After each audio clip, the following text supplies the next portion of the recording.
Sox fans got another glimpse of the future as 22-year-old Michael Kopech got the spotlight on the south side. The Sox young cannon lit up the Twins for 4 strikeouts in 2 innings with his high 90s heater, and only Mother Nature could quiet him.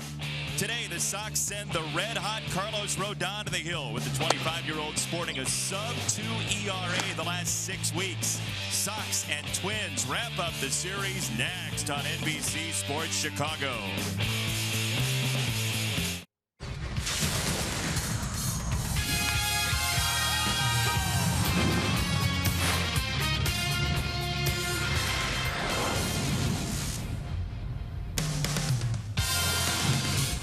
Day baseball on the south side. The sun is out after a quick turnaround from last night's rain-delayed game, but blue sky overhead, and that's always good news when the Sox and Twins get together.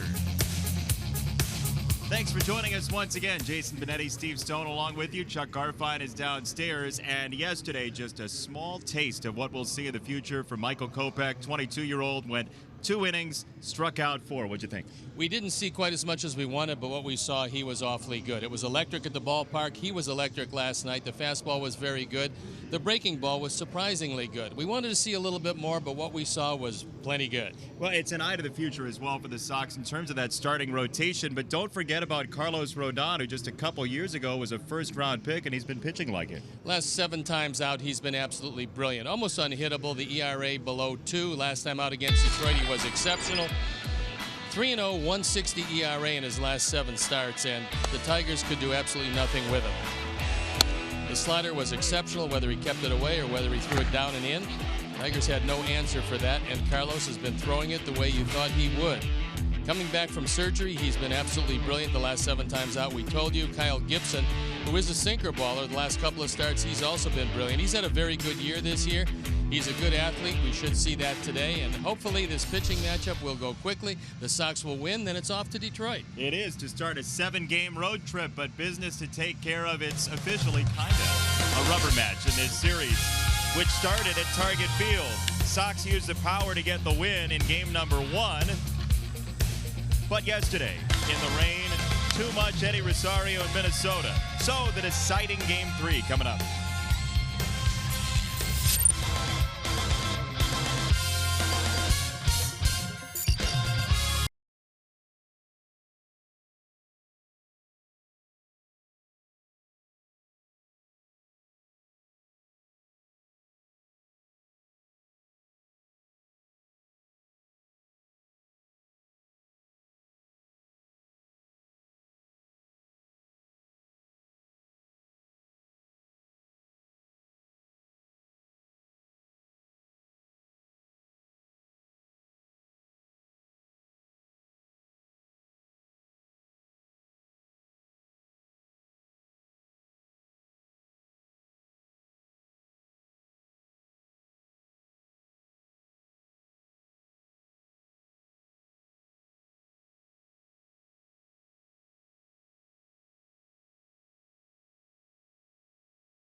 Toyota. Tested. Trusted. Toyota. Toyota. Let's go places. Blue Cross and Blue Shield of Illinois. Through it all. By Lexus, who encourages you to experience amazing.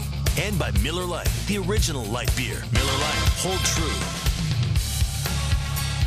We only have one question for you right now. It's what are you doing indoors if you are? It is just beautiful out here after the rain went through last night.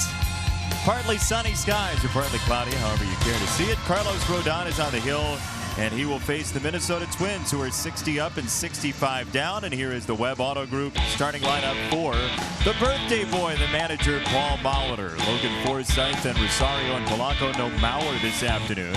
Sano, Austin, and Garver, then Kepler, Grossman, and Cave, the starting nine. Defensive setup for our Sox presented by UI Health. And this is how Joe McEwing's going to put them out there this afternoon with Daniel, Adam, and Abasail left to right in the outfield. Yomer, Tim, Yoan, and Nicky in the infield. Delmonico at first base with Omar Narvaez getting the nod behind the plate. And our Lexus Experience amazing starting pitcher is the red-hot Carlos Rodon. ERA of 2.69. He's been brilliant the last 7 starts. He's given up almost nothing. As you can see, the numbers pretty impressive. Left-handers might as well not even take a bat up at 158. And he wants to just keep it going exactly the way it's been. Don't change anything. The umpires for the game this afternoon, the crew chief, Fielden Culbreth, has the plate. Then it's Chris Conroy at first, Nick Marley at second, and C.B. Buckner's at third. So Paul Molitor, the Hall of Famer, in his 4th year as a manager of these Twins. Every other year he seems to have a very good year. This is not one of those years. His team has struggled somewhat. They have traded away a good deal of their talent. There you see the numbers. He's managed to 470 baseball. They feel like the Sox that the best is ahead for them. And they've got some good young players to provide the nucleus for them.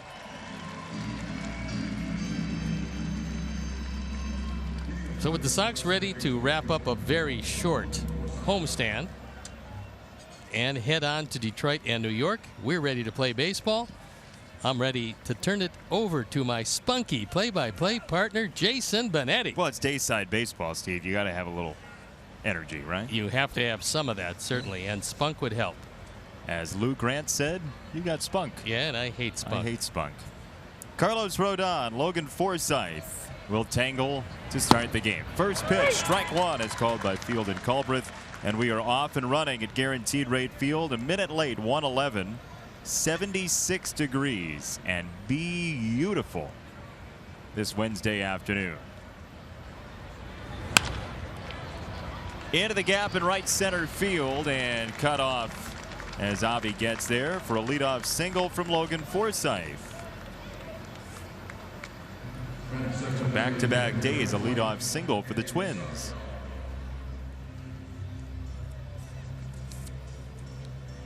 Now, this Minnesota team overall has not been a home run hitting bunch. They're bottom third of the league in home runs. However, they're one of the top 5 teams in doubles entering this series in Major League Baseball.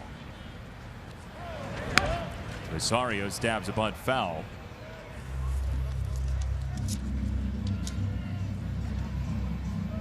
It's not a bad idea against a very tough left-hander, and Eddie Rosario knows just how good Carlos can be, so decided to try to lay one down, maybe move up the base runner at the very least, and pick up a sacrifice, but it was not to be. Rosario 2 for 5 yesterday in that victory for the Twins, 5-2. As Omar gets on that one, and Narvaez playing day game after a night game last night after catching Michael Kopech. Pretty good batting average for Rosario against left-handers.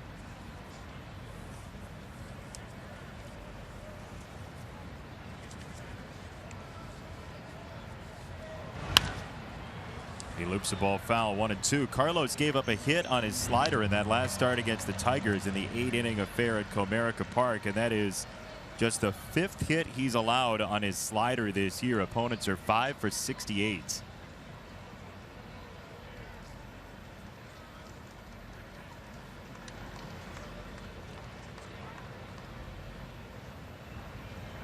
His 1-2 is to first. Delmonico spins it to second to get one, and the return pass is high toward the camera well. Sox get the out on Forsythe at second, and that's all. First part of this is pretty good. Nicky comes up, makes a good solid throw to second base after smothering the short hop. The throw is low, however, and then Tim returns it upstairs. Carlos cannot get to it, but fortunately doesn't go into the dugout, and so no error charged on the play. Nicky and Matt Davidson playing first base the last 2 days with Jose Abreu having surgery on his abdomen groin area. He'll be out at least a couple of weeks.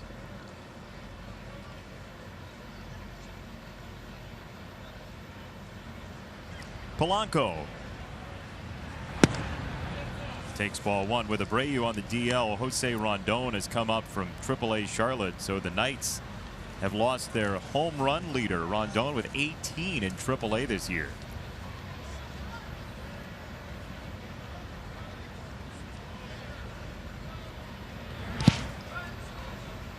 And with that, a couple other moves as well. First time ever up, Ryan Burr. He has his contract bought from Charlotte. Jose Rondon is up from AAA. Luis Avilan traded to the Phillies for a AA pitcher. That's teams that are in the race just trying to get a little stronger and add that one missing piece. And Philadelphia sitting 2 games in back of Atlanta, coming into play today. That ball's hit well to left field. Polka is back at the wall, and the Twins have taken the lead. Jorge Polanco in an advantageous count parks one to left. Just his 3rd home run. Drives in runs 24 and 25, and Polanco, who had scuffled from the right side, hits one out. Ford home run replay. This is up and out over the plate and gone. They'll be very lively here this afternoon, and there's an example of it.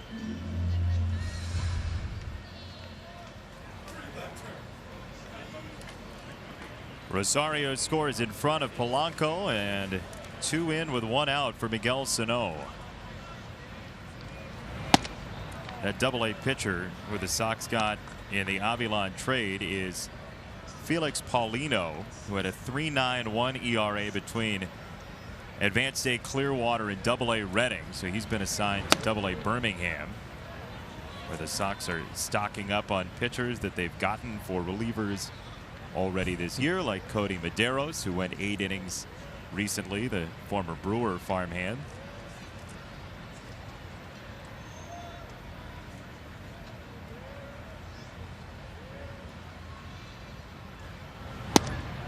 Hey. 2-1 to Sano.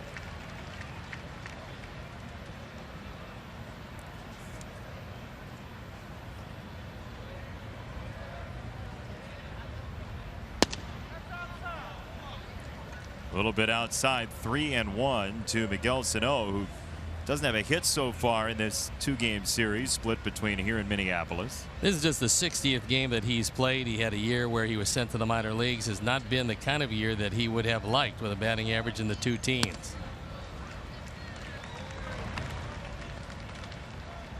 Not just your regular minor league stint either, not a 10-day jaunt to Rochester in AAA. He went to Advanced A Fort Myers in the Florida State League. Carlos unhappy with ball 4. However, last 6 starts, we told you about the run he's on with the sub-2 ERA, and this is batting average by pitch. They're doing the best against the changeup at 217.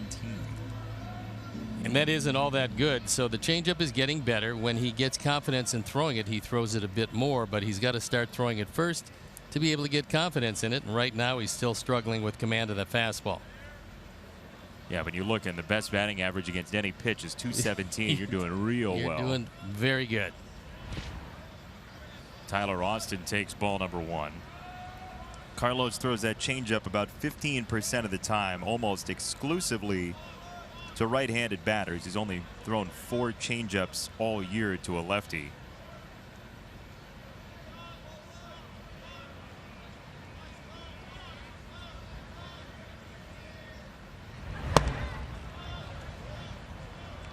2 balls, no strikes.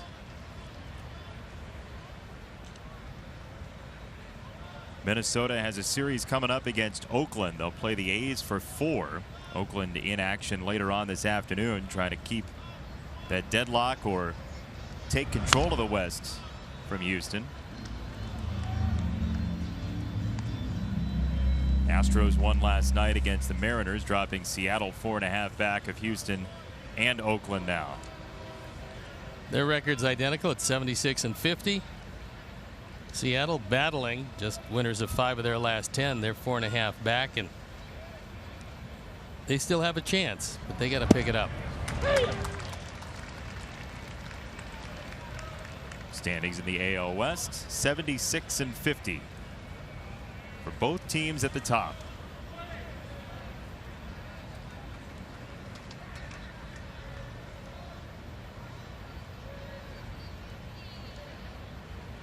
Sunday jerseys on a Wednesday. Now 3-2 for Austin.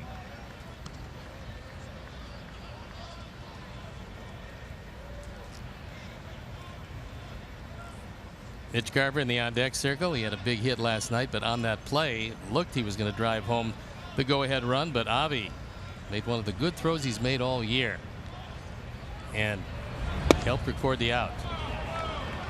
Check swing, ball inside of the fastball.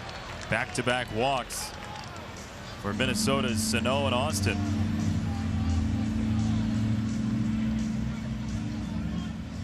A meeting at the mound. Everybody coming in to try to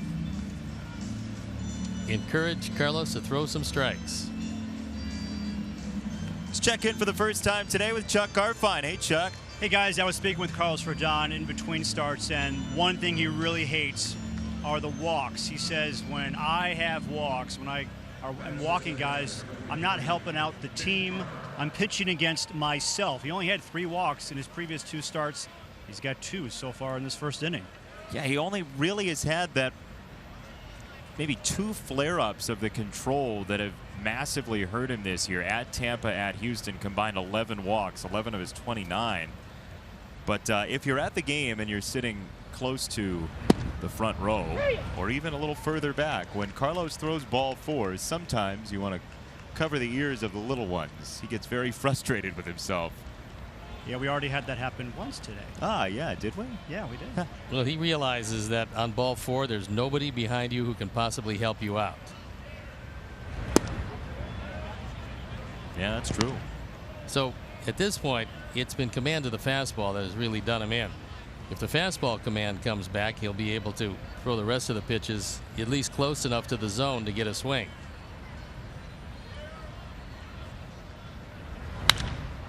Tagged foul left side. And that ends up actually back on the field of play, forcing Daniel Polka to go pick it up and make a friend.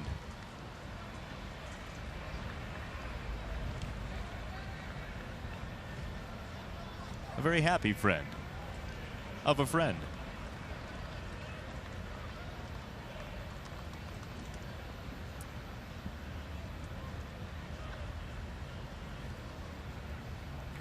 One and 2 on Garver.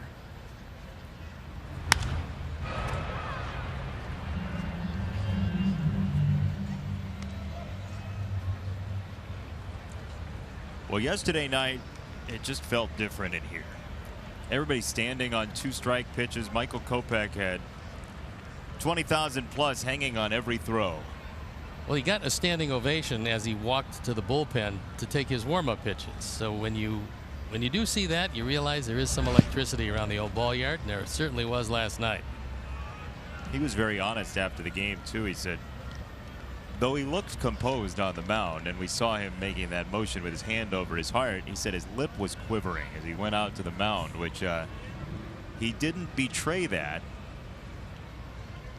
confidence throughout the game, but he was definitely feeling it. The jitters of start number 1. 2-2.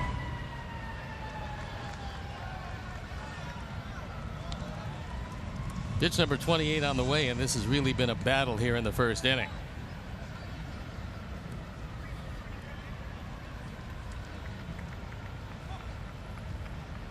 One of the things you hope for today with Kopech going 2 because of the rain was that Carlos would go deep into the ball game.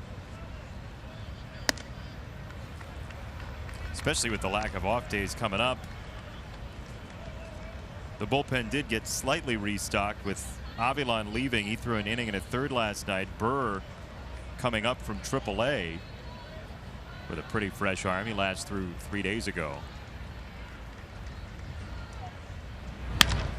3-2 hit hard into a double play right at Moncada, and the inning's over. Twins only get 2, and the Sox will bat against Gibson after this.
Species and Genesis and Hyundai's all at the best price. Go to webcars.com. Sanchez leads it off ahead of Moncada today. Then Garcia, Palka, Anderson, Delmonico and Davidson, Narvaez, and Adam Engel hit the ball well.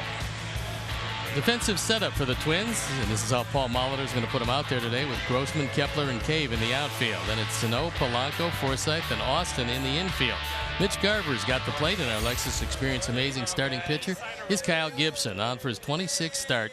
ERA is very good. The record, not all that good, but it doesn't diminish how he's thrown it because he's thrown it very well. He'll face Yolmer Sanchez first. And if you're looking for a difference in the success of Kyle Gibson this year, look at the slider. He's throwing it 21% of the time, a little bit up from last year, but the batting average is down more than 100 points against his slider, newfound this year. Well, you get confidence in a pitch, and you're going to certainly use that quite a bit. And this year, the slider has given him a whole lot of confidence. He used to be entirely a sinker ball pitcher. It's not the case anymore. 25% of the time, the four-seamer. He's behind Sanchez 3-0. And you mentioned how lively this ballpark is likely to be. I'm trying to fan you. Give me that. Yolmer showed bunt a couple times and took ball 4. He's on. Moncada coming up, trying to duplicate last night, Chuck. Yeah, Yoan Moncada moved down in the order here tonight. Joe McEwing, who's managing again for Rick Renteria, mentioned this at bat last night. So there's a first pitch strike. Moncada thought it might have been a ball. He reset. They really liked how he just reset, and then 2 pitches later hits a home run to tie the game in the 7th inning. Just his second from the right side this year. And guys, there's been so much focus, so much attention on Moncada ever since he got called up. I'm wondering, now that Kopech's here, maybe that could take some of the white hot spotlight off of him for a little bit, and maybe he can share it with Kopech. What do you think? I believe you're right. I think at some point when people are asking you every day, and rightfully so, what's going on, you'd like to have that alleviated at some point. And now there's a new shiny new White Sox thing in town. Well, I also believe that he's learned a whole lot during the course of this year. I mean, we've seen the defense over the last couple of weeks get a whole lot better. I think that things are starting to come to him that eluded him before. I think it's just a question of quiet confidence. He's always been fairly confident. Now he realizes if pitchers make a mistake on him, he's going to hit it hard. Kyle Gibson, at some point, we believe, will throw a strike today. It has yet to happen.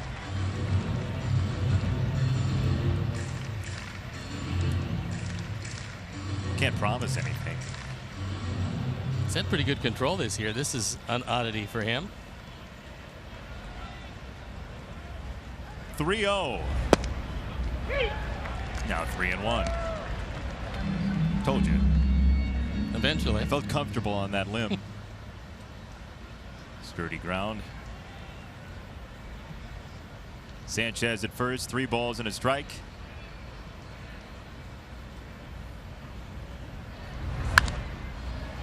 Popped up, foul territory.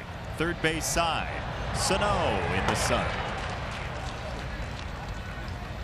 Usually melts pretty quickly, but 1 out with Sanchez at first and Avi coming up.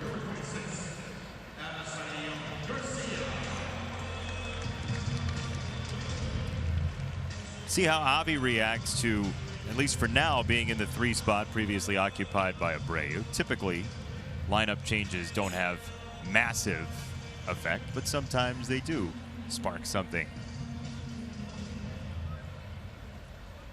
Well, maybe thinking about that good throw last night, probably Avi's best of the year, will help spark a little offensive surge.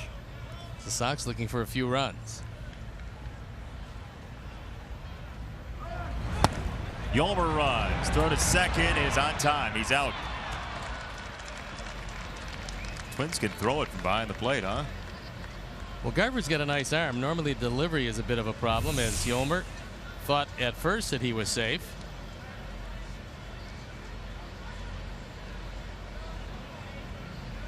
He might actually have a point there. He pulled the left hand away.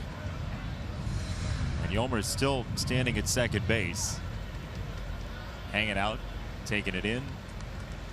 See ya. Yeah, they're saying, come on back. We appreciate the effort, but come on back.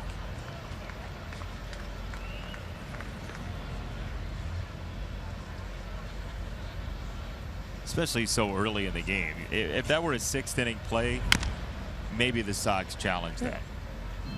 It's not. They won't.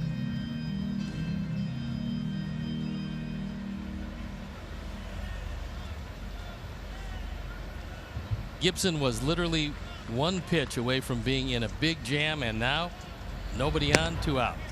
So things turned around as he threw 2 strikes in a row to Moncada, popped up the second one, and then the caught stealing, and now it's a completely different inning for him. If only the traffic on the local roads changed that quickly. Can clear up that quickly.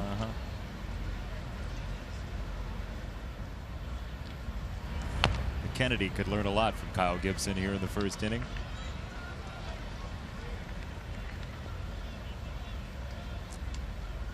There you look at the career against our Sox at 6-3, but a fine ERA of 2.77. This will be the 13th game he started against our ball club.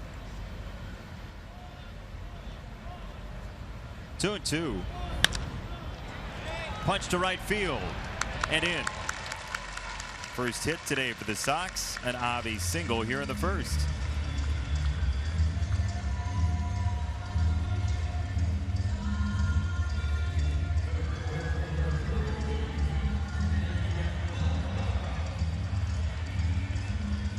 So here's Daniel Palka, who you know was hoping for a chance last night. He was leading off the bottom of the 9th inning. Sox were in a 2-2 tie going into the 9th, but then Minnesota scored 3 to break that tie and took away the chance for Daniel to win it with 1 swing. Gibson originally a 1st-round draft pick, the 22nd pick overall in 2009. Took him a bit to get to the major leagues, but he got to the big leagues in 2013.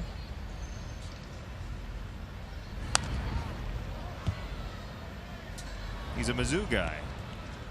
Yeah, pretty decent year last year. 12-10. So 3 times he's won in double figures, 13, 11, and 12.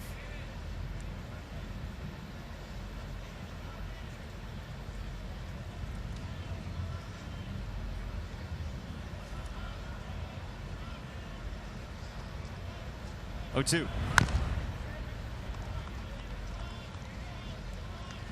You compare this year to last year for Gibson, and frankly, the last 2 years, he had an identical 5.07 ERA. And he has been, for maybe the first time this year, the guy that they expected they were getting. Even though the record isn't near the same, he's probably thrown overall much better than he has in any year. Well, I mean, he's a perfect example of why you can basically throw out the record in this day and age in a lot of ways. 133 hits in 154 innings and a whip of 1.2. He's having a very nice year.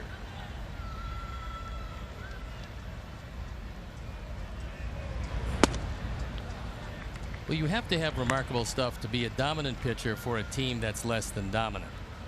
There's been a few guys over the years that have been able to overcome the quality of baseball their team plays on a daily basis, but not many.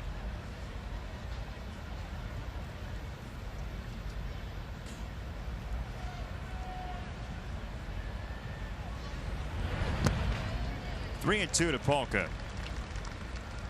You're just talking about defensive ability behind him? Well, I'm talking about the ability to score your runs, to make the plays defensively, to think their way through a close game, to win games late. I mean, all that goes into making a good team. If you don't have that, you have to be an overwhelming pitcher to keep on winning baseball games for a team that's going to be 15, 20, 25, 30 games under 500. But you can't. I mean, you can't let that. If you're throwing 1 run for 7 innings, the goal is to not let whatever's going around you affect you. Well, you don't think about it. I mean, it's one of those things. You look at the record at the end of the year, you say, okay, it could have been a lot better. But you take into consideration the body of work to figure out where you need to make your changes. And right now, Gibson doesn't really have to change anything. He can stay with exactly what he's had this year, and he'll be fine. Gibson reaches up. You talked about his athleticism, and there's a great reaction from Kyle Gibson. 2-0 Minnesota after 1.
Look forward to the whole true moment later in today's game.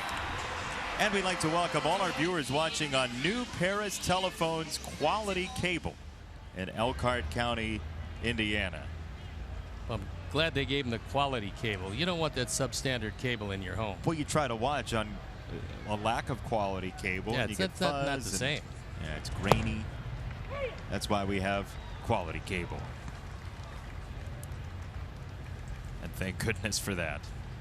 As Kepler takes a strike, he is in search of his first career hit against Carlos Rodon.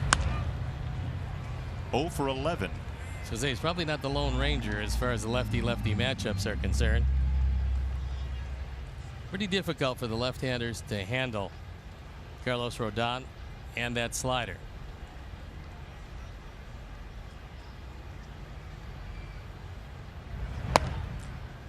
What is it about Carlos specifically, you think, that makes lefty-lefty tougher on hitters than your average left-hander? I believe the tightness of the spin of the slider. I don't think a hitter can see it at all. I think he's just kind of guessing. He's looking for the baseball. He's looking for a release point, which is usually high 3/4. He's seeing it, but he's not picking up the spin right away because it's very tight. By the time he does, that ball is broken down and in, and you have no chance. So for the lefty, Carlos has a fairly big body and hides the ball pretty well. So it doesn't look like there's deception in that motion, but there is. There's strike 3 as he throws the slider down and out. First punch out for Carlos Rodon. We'll take another look, and you can see the late break. Kepler goes after it like it's a fastball. By the time he realizes that it is a slider, he's already given the body away. And once you go out on the front foot, once your hands start to come forward, then you're done. You can't get anything in the swing, and that's why Carlos normally is as good as he is and tough against the lefties. Robbie Grossman. Right field, Avi is underneath for out number 2. As you were talking about the deception, I was watching that last pitch to Kepler, and Carlos does keep that left hand behind his back for quite a while before he offers to the plate. And that's really what you'd like to do, because even with good stuff, you have to have a little deception. That helps you a lot. You can have great stuff with no deception, and hitters, especially on the fastball, they'll be able to square it up consistently. We've seen guys routinely with high 90s fastballs, and the fastball gets hit a lot harder than it should because a hitter can pick it up right away. Slider for strike 1 to Jake Cave. When Carlos gets mad, it plays one of 2 ways. Either he gets a little erratic, or the hitters basically go silent. Well, right now, the stuff has come back to him. It didn't look particularly good in that first inning, but this inning, it looks like he's got that feeling back again.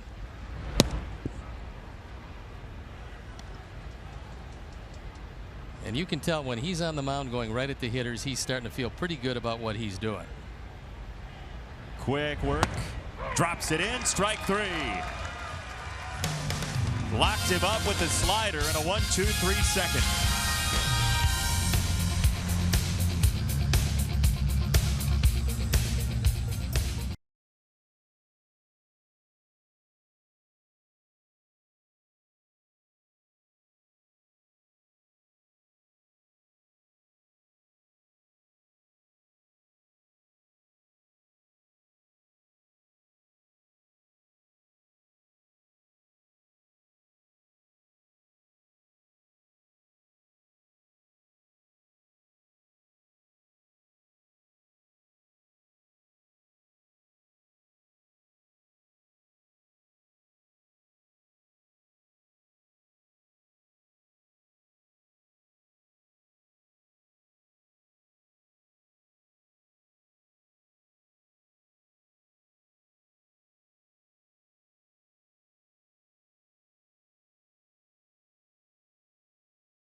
Been decided. I know you were worried about that. Watch them go head-to-head for the $100,000 prize pool during the Universal Open Grand Final starting this Friday at 11 a.m.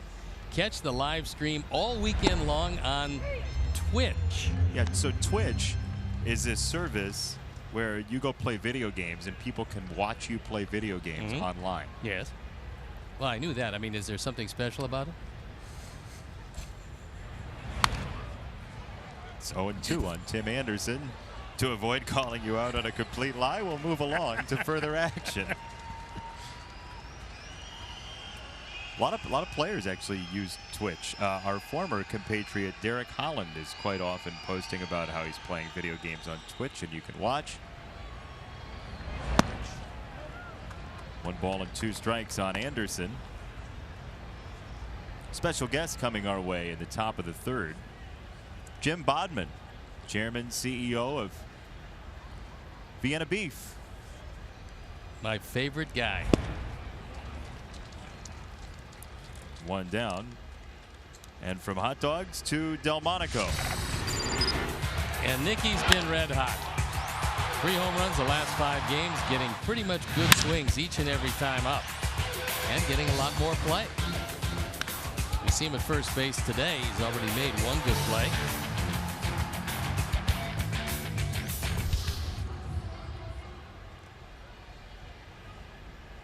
Yeah, the power is starting to come on for Nicky Delmonico, and he is in rare company, as we'll show you on our random White Sox leaderboard. Nicky Delmonico from Knoxville, Tennessee. His dad was the head baseball coach at UT for quite a while. And Nicky is just pounding away at a White Sox record. Most home runs by Sox players born in Tennessee. He's expanded the lead over Bill Nagel. You know, I thought between Nagel and Strang, they would be right there, but apparently not. It's all his. Yep, he's got it. He's going to pull away, too. What a record to hold. Yeah, I mean, the law firm of Nagel and Stang, they can't make it even if you combine them. Nicky's going to have more home runs for a player born in Tennessee than every other Tennessee-born Sox player combined.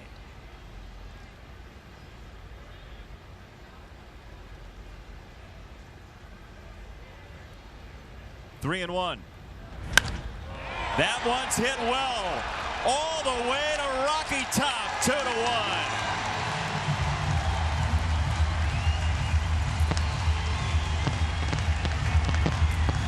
We told you about the good at-bats that Nicky's been having. He's now hit 7 home runs. He's driven in 19. He had his year interrupted with a broken bone in his hand.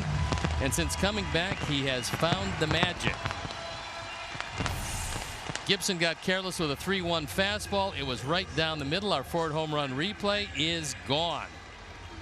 That's the way you swing at a 3-1 pitch. You swing at it with bad intentions, and if you make some contact, it goes a long way. So that cuts the lead in half. And the Sox trail by 1, and there's the home run chain.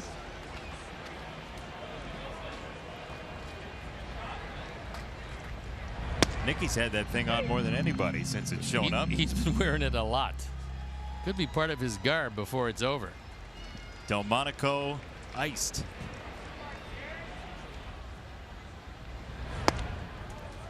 Oh, and 2 on Davidson, and that home run, another generous donation from the Alex Snellius family in loving memory of Ursula. And the record continues to grow for the Tennessee-born Nicky Delmonico. He's going to pull away as far as the Vols are concerned. Don Cooper is a proud man who calls Tennessee his home. He's a Nashvilleian. He loves Nashville, thinks it's just a great place, and everybody I talk to feels the same way. Oh, they're right. That's a lovely place. You like it also? Oh, yeah. You just walk down a couple of the streets there, and you can find a great new honky-tonk place, country music joint, have a little barbecue. Yeah, barbecue's pretty good. 2-2 to Matt. And that's chopped in front of the plate. Garver has out number 2. We'll get StatCast on that shortly. That was the 16th home run that Gibson's given up, which is not a high total. He's thrown 156 innings.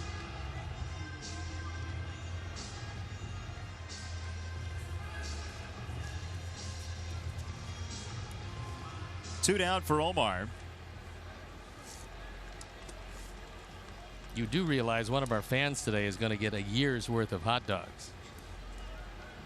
I've always wondered, when you win a year's supply of something, how do people figure out how many there are actually? Yeah. How do you measure a year in the life in hot dogs? Measure it in love. And Nicky Delmonico with some love for the right field fans. 2-1 your score. Minnesota with the lead. But we know who's leading.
CEO of Vienna Beef is here, and welcome. Thank you, Jason. Pleasure to be here with you. Great to see you, and it's always great to see a Sox pitcher warming up because your sign is right back there, and we both get very hungry. You know, I'm confused as to why you call it a bullpen. It should be called a dog pen. You know what? Yeah, we got something here, don't we? I like that. Might be able to do that. Yeah, just once or twice. Not so bad, especially when you have Jace Fry warming up in front of your hot dog. That's very good. Yeah. And Ralph Mustard? No, I just made that up. Sorry. You're going to fit in here just fine, Jim. Makes me happy. Why is it we see all these signs? I mean, it's like the product of Chicagoland. Growing up here, you see so many Vienna Beef signs. How did that happen that it's just so pervasive in the Chicagoland area? Actually started during the Depression. Inexpensive, healthy meal for a family. And it caught on, and like the fabric in any city, things catch on. There are pizzas in New York and salamis in San Francisco. Chicago's got hot dogs. That is very true. We have very distinct rules for our hot dogs, We too. do. You better not put any ketchup on it. Ooh. Do you know anybody who does that? I do. Oh, I got to tell you something. That's like a sacrilege. Okay. I have a question for you. Yes, sir. Before you go any further, Steve, in spring training a couple years ago, there was like no choice in the media room other than to put ketchup on the hot dog. That was the only condiment. No, the choice is nothing then. No, I'm saying, yeah, it was either nothing or a little bit of ketchup just to spice it up. What would you have done? Actually, I would have jumped out the window. Done a full gainer. That's pretty good. And Gone yet, straight down. he chose ketchup. Did he? Really? Yeah, it was amazing. Jason, to me. did you put I was ketchup on your embarrassed hot for dog? him. Would you mind if I rotated my chair a little bit? I do not mind. I was ashamed of it myself. Thank you for bringing it up, Steve. Certainly the right guy to bring it up with. Very much appreciated. What about this partnership, though, with the White Sox as we move along to other topics that don't make me look so bad? Why Vienna Beef and the White Sox, and what does it mean to your company? Well, it means a great deal to our company to be affiliated with all of the sports franchises in the city that we call home plate. This is it for us. And the White Sox, I moved here in the early 1950s from New York, And I had the choice of maintaining my friendship with the Yankees or becoming a White Sox fan, and it happened to me very quickly. I became a White Sox fan in about a year, and it hasn't left since 1954. And there's no way in the world. I don't know how long we've been affiliated with your organization, but it's been a long, long time. Maybe 50 years. That's out of 125 for the company, right? As Engel is on to make the catch. You were down on the field before the game here. Got a little gift from the White Sox. I was, yeah. Jerry Reinsdorf gave us a, there you go. You can see it right there. 125 years. That's a pretty long time. Yeah, it is. Yep. Founded during the Columbian Exposition, 1893. Is that right? Yeah. Yep. And if you've not read the book Devil in the White City, read it. Yeah, it's on my fabulous. list. It's fabulous. Wonderful story. What makes Vienna beef so sustainable for so long? Probably because we really don't care what the product costs us to make, Jason. Yeah. We make it the best way we can possibly make it, and if we make a little bit of money, we're happy, and if we lose a little bit of money, we're unhappy, but we're still here. We just don't care about cost. We make the best possible product we can make. It would be like having an entire pitching staff made up of your young man who was here last night. You just didn't care what you spent. You want the best you could have. But boy, is that guy exciting, huh? He's going to be a lot more exciting as he moves along. When he really figures out how to do it, that arm, that stuff is going to play. He's got the attitude you need. I think he's got stardom written all over him, and the only caveat you always have with young pitchers, especially guys that throw that hard, is will he stay healthy? If he does, the sky is the limit to his ability. Right. Well, haven't we learned, or hasn't your management learned enough about handling these young kids over the last 10 or 15 years to prevent the major part of that? Well, you'd like to think that you could do that, but you really can't, because everyone's arm and everyone's body is completely different. Some guys will get to one certain point, they'll break down and never come back again. Other guys will get to that point, they get hurt, they have their surgery, they come back, they never have another problem. You can't really tell which is which. That's why you have a whole lot of pitchers, because when you go through them, because it is a game of attrition, you'll go through them, and you just hope the real good ones stay healthy for you. Interesting. Yeah. Was conditioning when you played as important as it is today? I think it was, but it was different, Jim. It was, we didn't use weights very much. I think we ran a bit more. I think the philosophy then is a philosophy that I think we'll probably go back to, and that is when you take a look at the size of the muscles that comprise the lower part of your body, you're talking about the glutes and the hamstrings and the quads, they're much bigger than the bicep, the tricep, and the shoulder capsule. So you might as well work with the biggest muscles in your body, which will take the most pressure off your arm. But I've seen a lot of stand-up pitchers these days, a lot of guys just using their arms. That's why we're seeing the injuries we're seeing. That's why we're seeing multiple Tommy Johns. We're seeing a lot of different strains on the elbow because guys are bigger, stronger, faster, and quicker than ever. And the joints will take so much pressure that eventually the ligaments, the tendons just give way. That's when the surgeries start. Yeah, interesting. I got a question for you. Yes, sir. It's a hot dog question.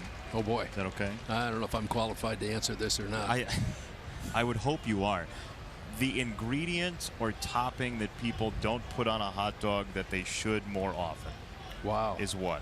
Good question. Well, this is a very personal answer, as you might guess. We sell and often use a sport pepper. It's a little teeny-weeny thing, about a quarter of an inch long, and they're harvested principally in Mexico. They're hotter than the dickens when they're made, and actually we put them into a brine that calms them down a little bit. There's a picture. Oh, it went away. There was a picture of one there. I can't stand to have that in my digestive system. It's way too strong for me, but if I bite the end off and just dribble the juice on the hot dog, you get the flavor from the sport pepper and just a little bit of the heat. So that is my answer to your question. I have a Probably suggestion not for what you expected. Yes, sir. I have a suggestion for you. Why don't you just take the liquid and let people then just put it on their hot dog to get the essence of the pepper without getting all of the heat? Put it in a bottle. Sure. I think I know what we're going to call it. Stone juice? Steve Stone's dribble juice. You like it? That's do fine. like that, yeah. Sure. I do Whatever like you need. that, Jim. Just get me the hot dogs, and we're in I good thought shape. maybe you would. Yeah, that's a win. That's a winner. I'm not in marketing, but I think that is a bullseye. Well, I want you to know you could be. Yeah, that's, And if you get tired of working with Steve, we'd love to have you anytime. when can I start? Is that tomorrow? Outside of his date in Detroit, he would love to do that, but he can't possibly. We got a day game tomorrow. Yeah, day game tomorrow. So Off I'll to have start Detroit. on Friday. I saw that stadium from the outside a couple of years ago. I went to a Super Bowl game in the football stadium, which is adjacent to it. It's a beautiful place. Isn't it? Yeah, downtown Detroit has been, they have done a good job there. Almost as good as downtown Cleveland. Both of which are Rust Belt cities and have been rejuvenated and I think look really nice. Cleveland's coming back. Yeah. And as you head east, which is where I was raised, you pass a Vienna beef factory that I stop at all the time when I go to visit my stepmother and get a couple of pounds of corned beef. Wow. Outstanding. Is by the this way. in Cleveland? It is. So you go to a place called Vienna, Cleveland, and it's run by a chap now by the name of Reagan Schlockett, and his daddy's name was Chops Schlockett. You're going to have to use the director's cut to get the rest of this story out. We're going to have to tell people when we come back. Jim, thank you so much Wonderful for joining to see us. you. Sorry to cut off that wonderful Bless you. story about Steve's corned beef. 2-1 your score.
Well, we learned everything that we possibly could have about Rust Belt hot dog eating. We did. Going to the break. Which is really good. The story, just so you know, the story did continue through the break, but Yeah. we cannot share all of it. It'll be on the DVD director's cut, available at the end of the season, the 600 level here at Guaranteed Rate Field. Adam Engel, first at bat. Checks his swing, and he does go, so strike two. But Adam, last 9 games, he's got 5 multi-hit games, and there have been glimpses offensively from him recently. He's been swinging it a whole lot better as he started to use the middle of the diamond more.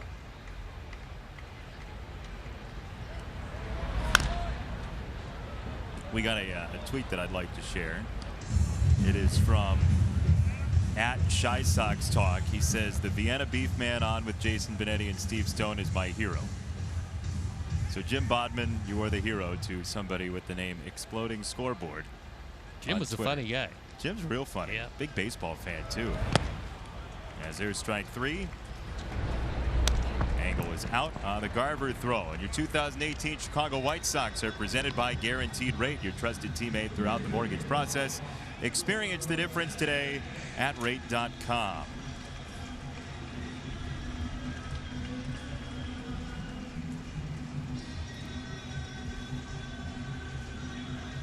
Your new product is flying off the shelves, by the way. I'm thinking that we could certainly use that quite a bit, especially just the essence of it. Or I can just prepare the ghost peppers for you. That sounds not as fun. I think you'd like those. You get used to them. I don't go very high on the Scoville scale of spice. It's not my thing. I stick with the root beer float end of the spectrum. Right field. Cave on the run. He's not going to get there. Could it be triple number 10 for Yolmer? No, but it is a one-out double. I think Jake Cave cut straight across thinking he was going to make that play before the ball just accelerated and went by him. This is not the best route. This is a hanging slider that stays over the middle part of the plate, and Yolmer unloads on it. Cave comes across thinking he's going to make the play, but no chance on that one. So instead of rounding it off, and I'm not sure he would have had a shot at it anyway, but the way he played it into a two-base hit. 1 on, 1 out from Moncada.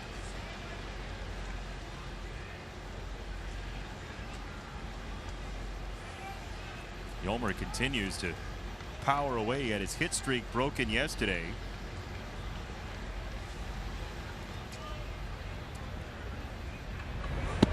Juan takes a ball. We told you about Nicky Delmonico, whose hit streak was at 7 until his home run, so now 8 for Nicky. Ongoing.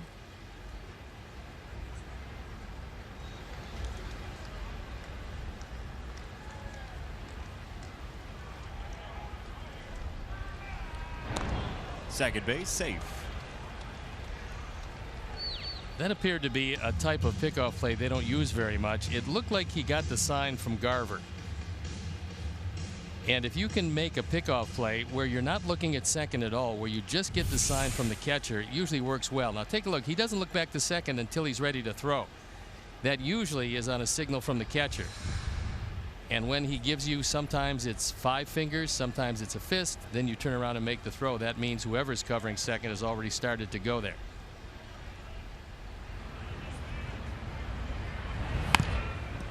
Half swing grounder, first base side. Could be a tough play. Moncada is out. Boston circled it well. Yeah, well coordinated. And the key is Gibson getting to the bag quickly. As soon as Gibson realized that he couldn't get there, and Moncada is limping back. He got there just before. And this is just a heads-up play, because if you don't go right to the bag, you're not going to be able to make this play. And even though his foot was entirely over the bag, which is a good way to get hurt, he comes away unscathed.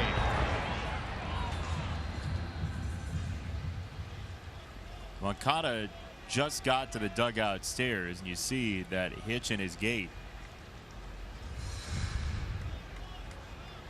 I don't know if he took a bad step or maybe hit the leg that was fully extended across the bag. But he's coming away a little gimpy.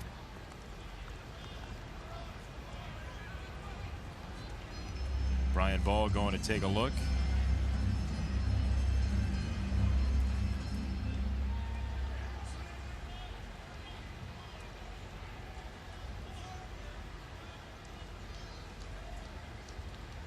Don't need any more training room tables occupied.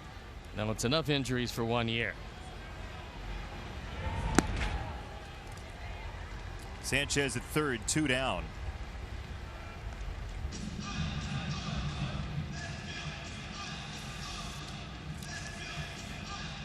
Gibson does have 5 wild pitches, and Garver is not the best in the business at digging out low pitches. So Yolmer has got to take a good secondary lead. With Sano not paying any attention to him at third base, you can probably get a good 20-25 feet down there.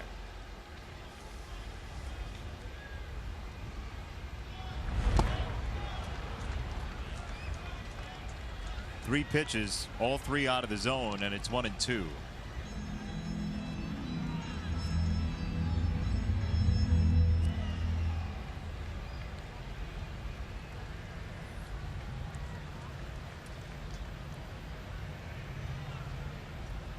There you see the lead for Sanchez.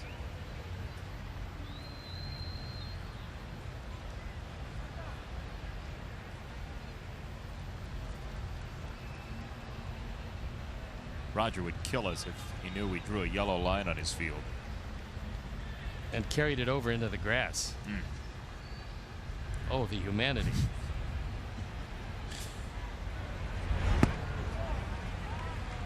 Pretty tantalizing breaking ball. Avi laid off 2-2.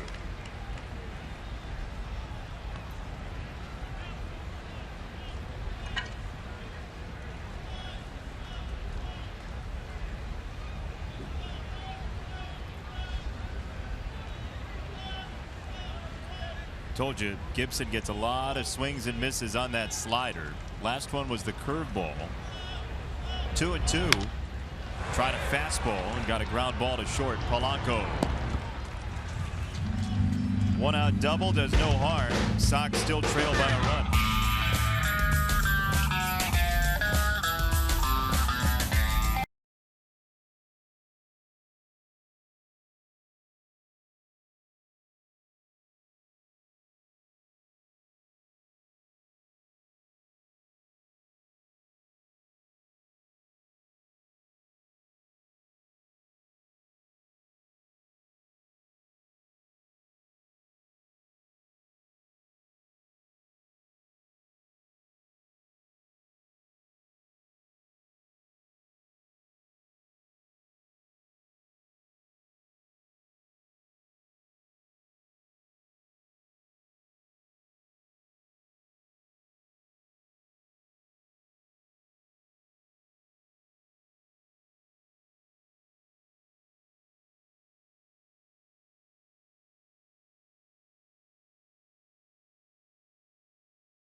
A broadcaster and a White Sox legend. Watch Hawk the documentary on Hawk Harrelson, one of the most colorful and influential personalities in all of baseball. Thursday, September 13th, 7 p.m. only on NBC Sports Chicago. Coming up in a little while. I was in the middle of the sentence and somebody had just tweeted about your new condiment. I say the dribble juice. I see it already. Coming up in a little while. We have a call of Hawks from 25 years ago. 25 years ago, from the Metrodome. That was a pretty big day for blackjack. So we'll get there in a couple of innings or so, whenever Keon chooses. Our intrepid producer in the truck.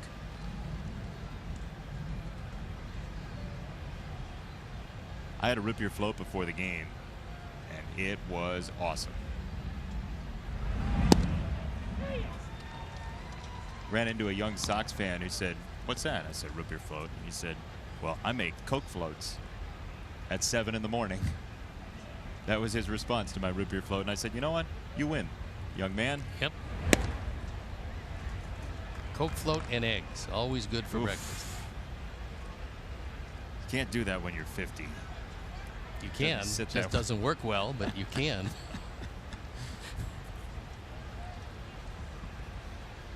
2-2 from Carlos. And fouled away by Austin. So 3 walks, 3 strikeouts, 2 runs on 2 hits against Carlos Rodon.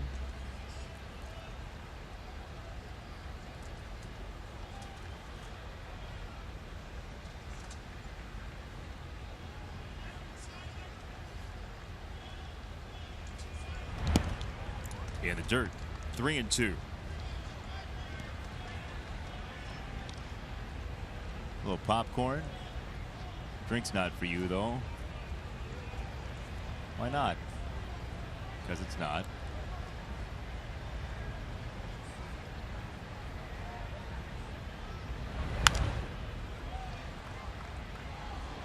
That foul ball made it all the way to the back row of the first level of seats. Rarely do you see that first row get a ball because of the overhang.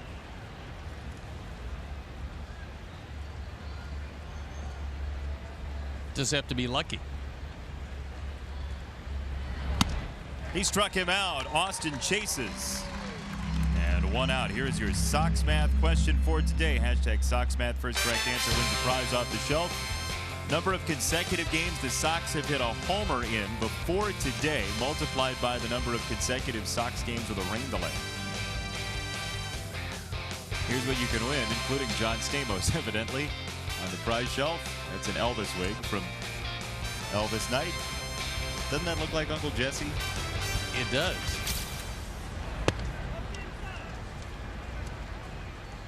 Joe Grube, our stage manager extraordinaire, disputes that claim. Looks like Uncle Jesse. Sox have continued that homer streak, which was included in Sox Math. But that doesn't count. Doesn't count. In Sox Math. No. Those were the non-negotiable rules, as I read them. Yeah. Ironclad.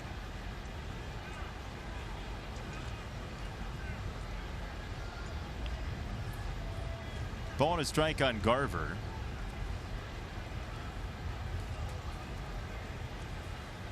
Hit the ball hard the first time, lined into a double play, helping Carlos get out of a tough inning. And Garver swung the bat very well in the games that we've seen.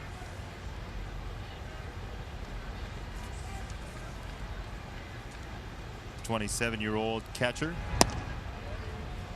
takes that turbo slider down and in.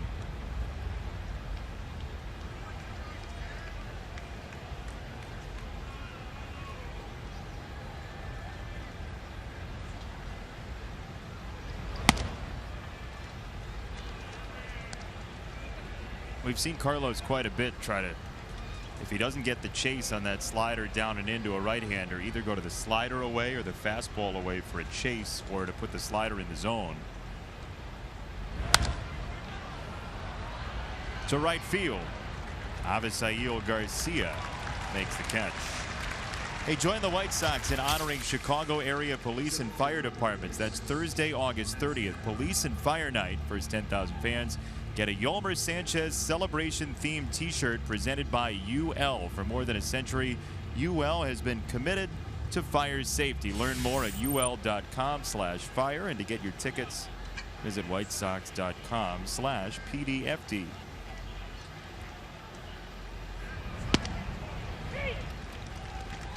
Yolmer Sanchez shirt is a beaut. It says "Keep it fun." It's a handsome shirt. I think so. Here it is. Take a look. Yolmer. Doused. Very nice. Yeah, I think I'm going to keep this one. Good idea. It just says "keep it" if you cover up the fun there. So I am. As Rodon visits Kepler in a somewhat unwelcome way for Max.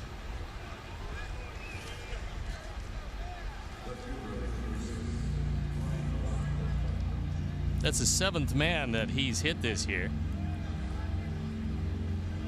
Lucas has 13 of them. He's in no danger of catching Lucas anytime soon.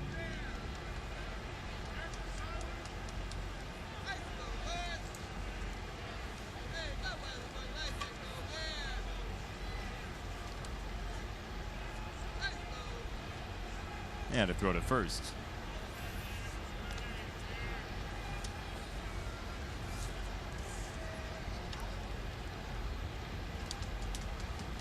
Not the ratio we've seen recently from Carlos. No, he's back to fighting his release point a little bit. He doesn't have to worry about Kepler running all that often. 3 stolen bases in 8 attempts, so he doesn't run often, and he doesn't run well when he does run.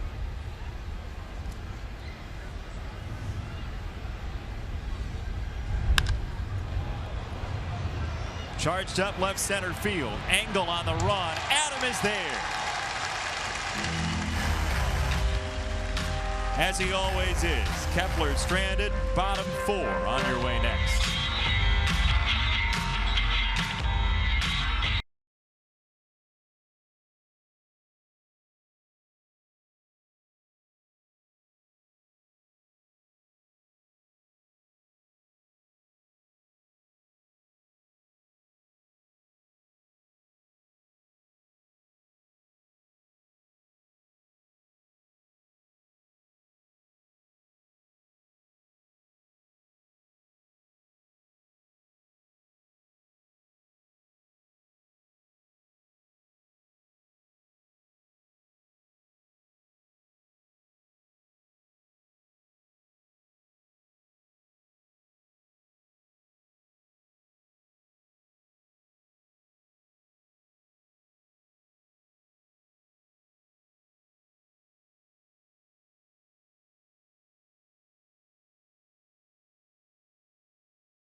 Powered by Xfinity, and it's the night, although the brief night, of Michael Kopech.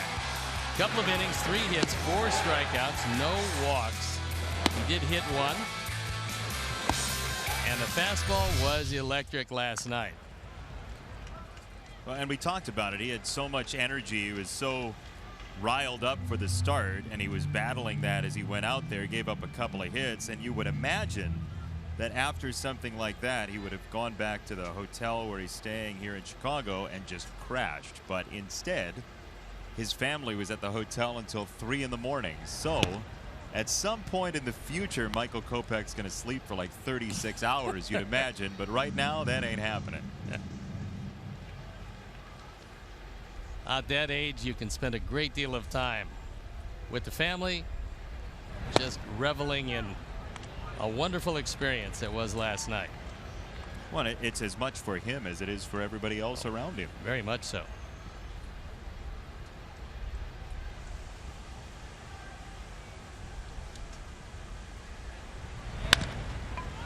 Back up the middle. Forsythe throws him out. I was talking about Kopech before the game here, and he said that after the rain delay, he was tying up his cleats. He wanted to go back in the game, but deep down he knew that probably wasn't going to happen. He'd thrown 52 pitches. Joe McEwen went up to him and said, "Now your night is finished." But he said the whole experience was a dream come true. And you were talking about his family. We spotted him and his dad embrace after the game in the tunnel, and it was kind of an emotional moment. And I asked Michael about that, and he said he's only seen his dad cry twice. Once was when his dad's mom died. The second time was when Michael was drafted, and he said both of them came really close to losing it last night when they had that embrace after the game. I mean, Chuck, they've been working at this together now for nearly 2 straight decades. As that ball's pounded by Anderson, deep left field. Grossman has no play, and we are tied. Off the bat of Tim Anderson, and it's 2-all in the 4th.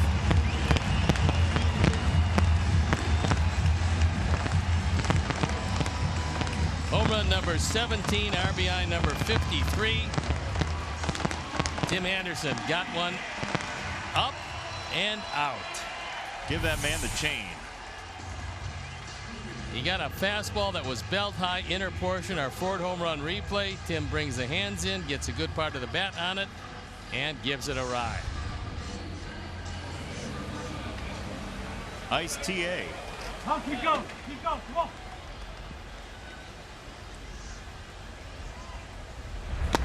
Delmonico had the first one. Tim Anderson equals his home run total from last year already on August the 22nd of this year. I penciled him in for 25 when the season started, and he is knocking at the door.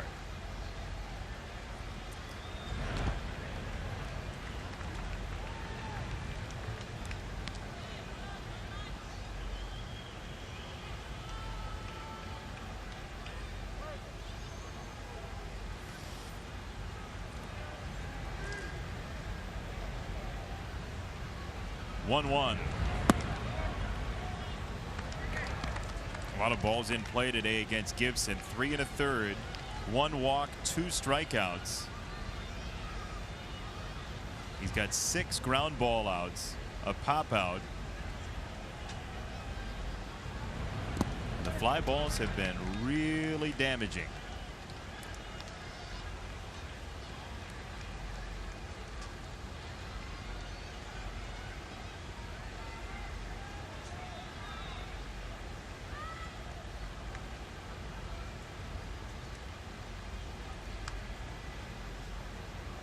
Three and one. This is the count that got him with Delmonico last time. Forsythe. Here's your Sox math winner for today. And normally you can only win once a series, but this series has been in 2 separate locations. Ashley 22 Sanders is your winner.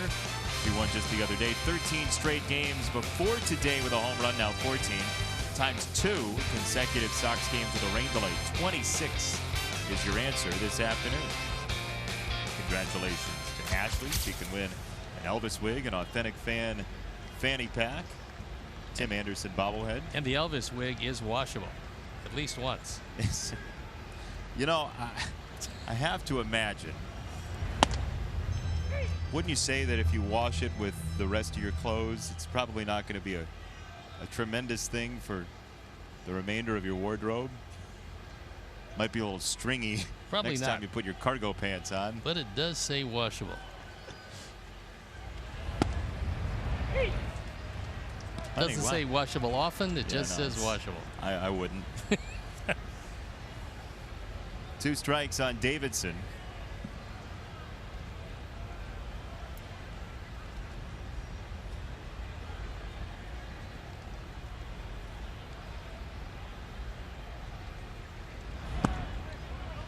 Downstairs 1 and 2.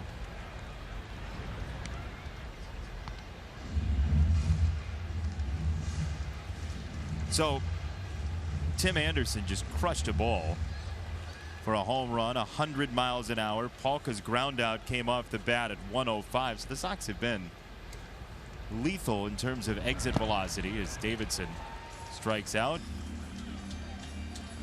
Tim Anderson, as we just told you, got into one. Deep to left. He knew it right away. Leave the bat, take the run.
And the subject is Carlos Rodon. 4 innings. A little bit of an obstacle course in the first inning, but after that, no runs. Things going pretty well for him lately. Lost the release point a bit last inning, but now his team has given him a tie ball game. And the only thing he's given up are those 2 hits in the first inning. Now it's time for our favorite unsponsored segment. Chuck chimes in. That is true. You know, Carlos would love to have no walks here today, but that isn't the case. He doesn't have his best stuff, but this is a great example of how he's maturing as a pitcher. On days when he doesn't have his best stuff, he's able to limit the damage. Only those 2 runs in the first inning. If he can leave this game only giving up 2 or 3 runs with the problems he had to start the game, I think that would be considered a success for him and the White Sox. What do you guys think? I think the same thing. I mean, if he gets out of this, even giving up another run, making it 3 runs and going deep in the ball game, he knows that's his job today. Take it into the late innings and keep it out of the bullpen, Chuck. If he can do that, yes, you're right, it will be a success.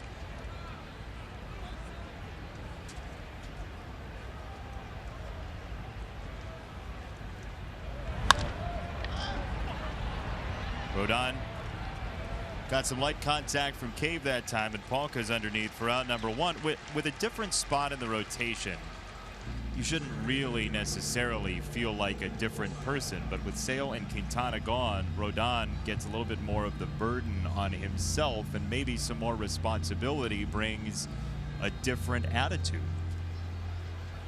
Well, there is no doubt that heading into next year, and you don't really know the configuration of the starting rotation going into next year, but you'd have to figure that either 1 or 2 is the spot that Carlos Rodon is going to assume. And again, we won't know until we see the configuration of the starting rotation, but you would think, just judging by his ability and the stuff that he has, he's at the top of the rotation starter. Again, it's got to be next year, either 1 or 2. And we talked about this a couple of starts ago. He does not feel like he has his best stuff still, slider-wise. I was going to say a late start for him. And he went through his spring training. Uh-oh. Yeah.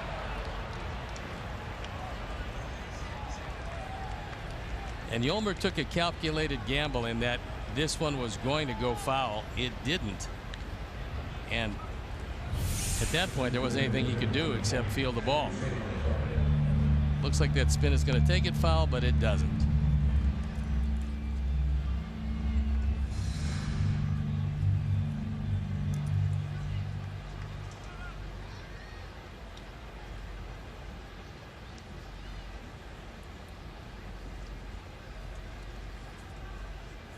Eddie Rosario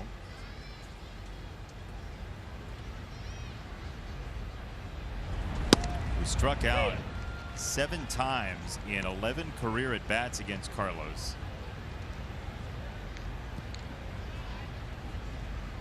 You can search high and low to find a lefty with a good batting average against Carlos Rodon. If they do, they're some hitters.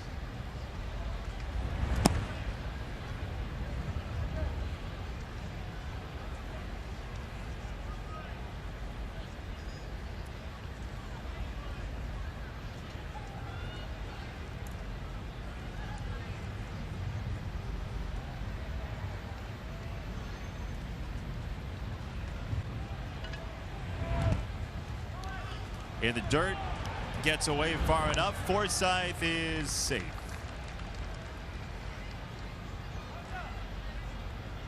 It's a wild pitch.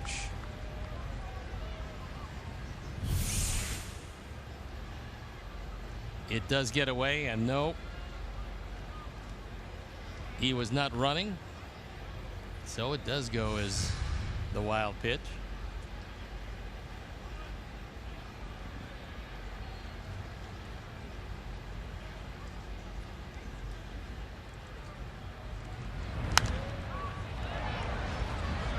In the air, foul territory. And this will reach the seats. There are 8 left-handers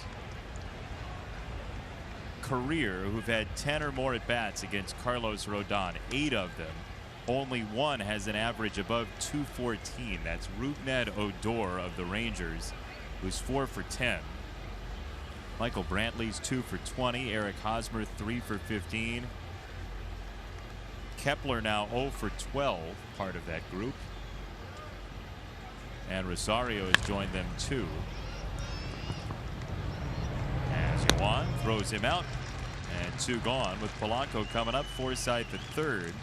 Join us. It's the first ever Sox Crawl, Saturday, September 8th. Get this ticket package for exclusive entry to the pregame crawl before the Sox take on the Angels. That's 6:10 p.m. You'll get an official Sox Crawl t-shirt, have the chance to play games, win prizes, and more.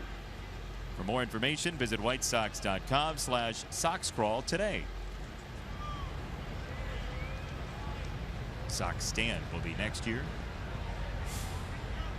And then Sox run. you have a whole list of things to do. Yeah, it could be fun. Whole developmental next Sox thing. Forsythe the third, 2 down. It was a nice block by Omar. Made sure that Forsythe was going to stay 90 feet away.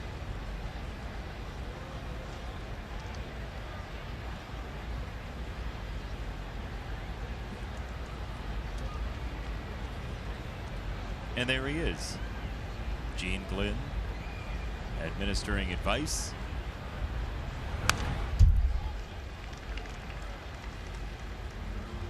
Polanco hit the homer in the first inning, then walked on a deep count in the third.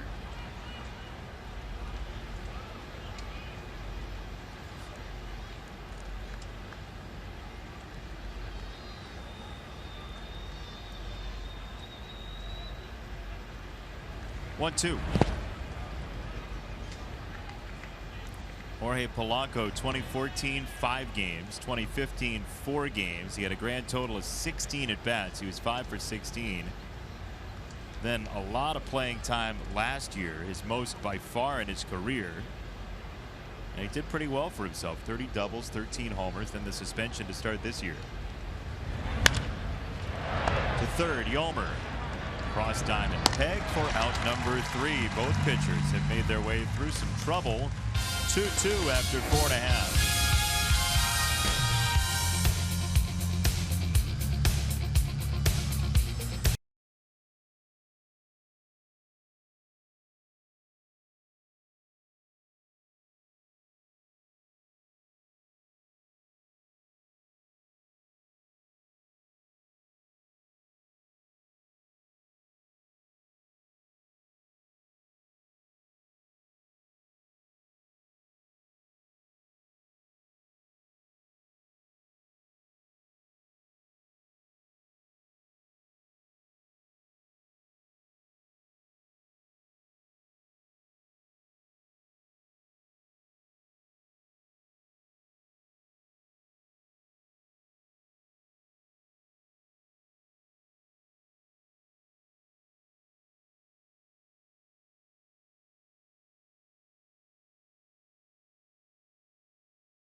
Bottom 5 here at Guaranteed Rate Field.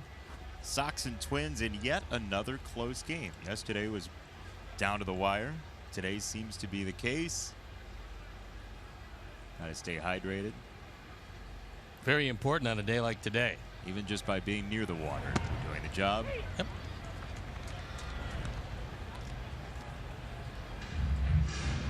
Omar bounce out to short in the second.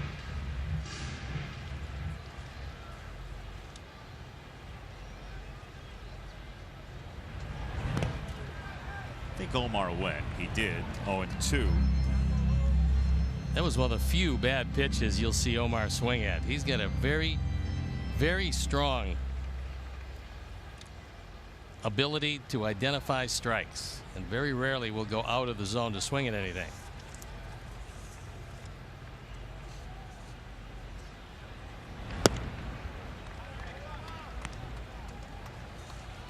One and two from Gibson out of Greenfield, Indiana, by way of Mizzou.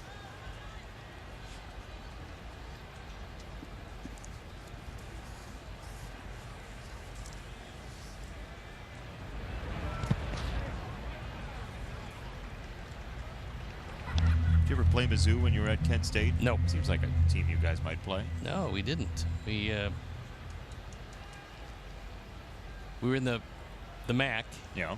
the American Conference, and went out, played a few of the state schools, played Ohio State, but did not play Missouri.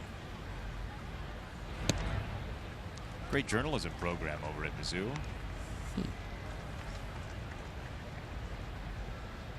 They've had a better and better baseball program. Yeah. Basketball was obviously energized by Michael Porter Jr. last year.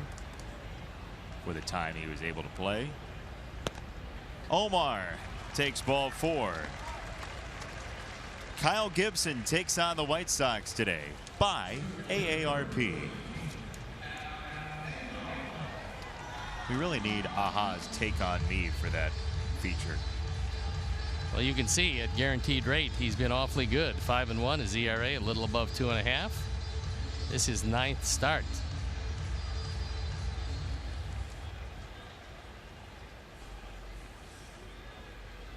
He's one of those guys you look at and you say, how does everybody else hit him?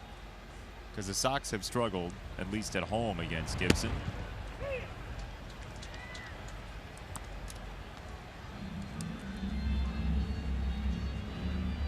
Ricky Renteria still not managing the team today.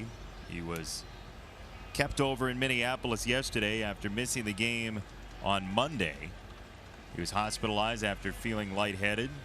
Back to Chicago to undergo some tests. And not in the dugout today, so we wish Ricky the best, certainly. Heard Joe McEwing yesterday talking about Renteria and how much they've bonded over baseball, over friendship. Very close, those two, and the whole coaching staff really is. Ricky Renteria, a decent, kind-hearted guy who tries to get the very most out of his players, and sometimes gets frustrated as well. In the case of Adam Engel the other day with the 2-strike bunt that was on, and there was some question about that, and Ricky said, look, it's not really about the bunt. That situation wasn't necessarily about that very specific action. It was about asking somebody to do something and be ready for that thing. Whether you like the bunt or not, that's a psychological idea you can get behind. Yeah, Ricky has said that everybody on the ball club should know how to bunt because it's going to come up from each and every one of these players. Down the line and foul. C.B. Buckner well on the line. Yeah, again, there are some people out there, and rightfully so, who say, why would you bunt in X situation? Why would you do that? It doesn't seem like the numbers would suggest that that would be the best idea. But when a manager says, hey, we want people who are versatile and have many skills that we can apply at a point when it would be worth it, that's an idea that a lot of people can get behind.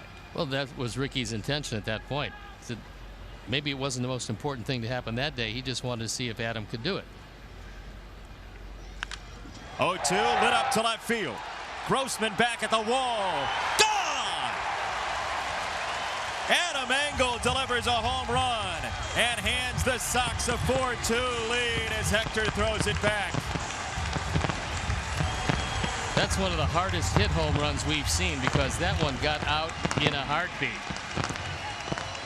A line drive rocket into the bullpen, his 5th of the year, giving him 26 driven in and giving the Sox a 2-run lead. Our fourth home run replay. He goes down, gets every bit of it. That ball was scalded.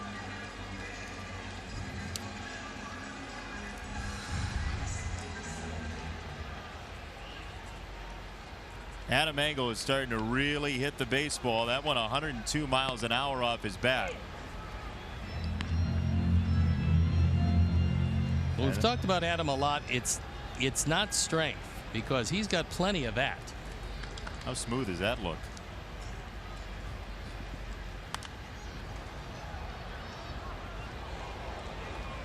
The chain is working pretty well. Oh yeah, 3 of them today.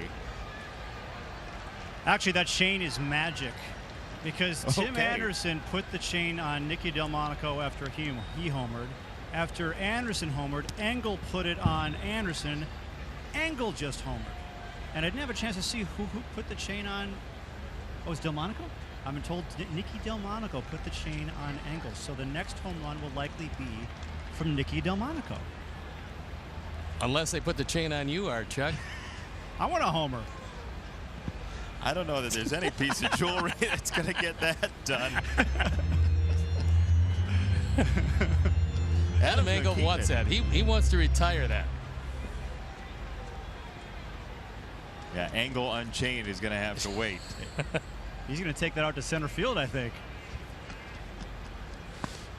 I think there may be some stipulation in the rule book that says your center fielder can't wear giant jewelry, but that is a good look. I think he wears that the best of anybody. Why do you feel that way? By the way? It just fits. Well, it also looks like he's not going to give it up anytime soon. He looks like a bad cop walking the beat in some movie, doesn't he? Yeah. Like, doesn't take no guff from any criminals. Those glasses are helping. See? Just walking the beat, Adam Engel. He just got a haircut. He's looking fresh. That's exactly right. That's inside. Sanchez takes a walk. He looks a little like Justin Timberlake. You know what? There's a little JT in there. I like that. Yeah, he should keep that on for the rest of the game. See if anybody stops him. Garver to the mound to have a few words with Gibson. He doesn't give up too many home runs, but he's given up 3 big ones today.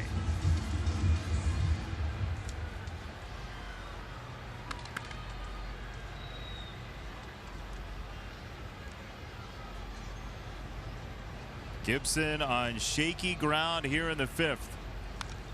And Moncada knocks it back to the screen.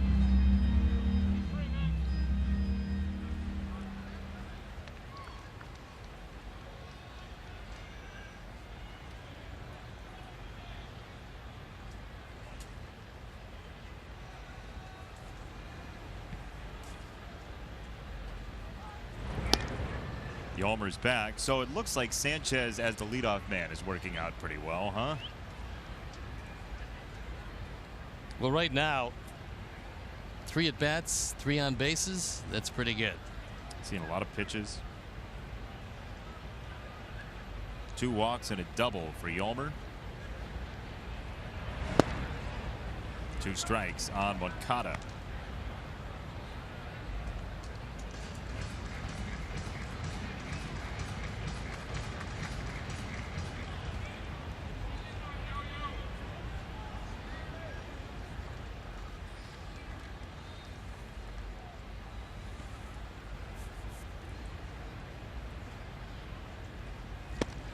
Struck him out. Changeup. 4th strikeout for Gibson.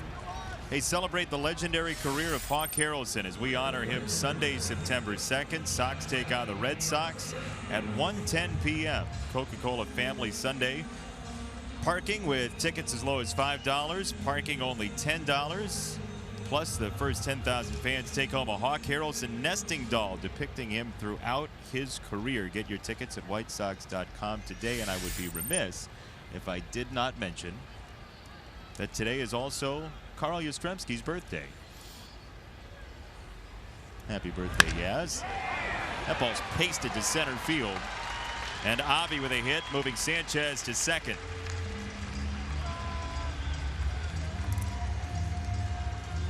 It's Avi's second hit of the day.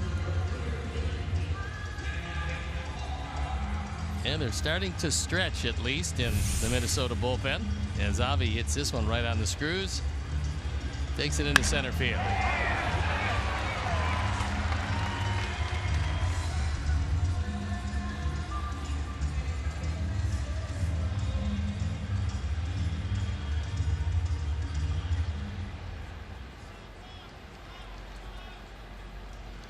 Two on, one out for Polka.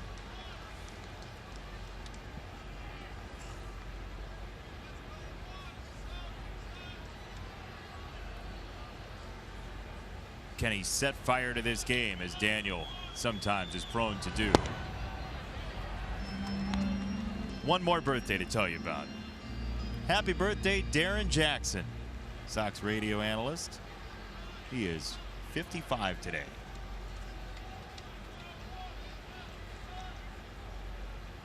A good man, Darren Jackson. Spent some time in the TV booth, now with Farmio over on radio.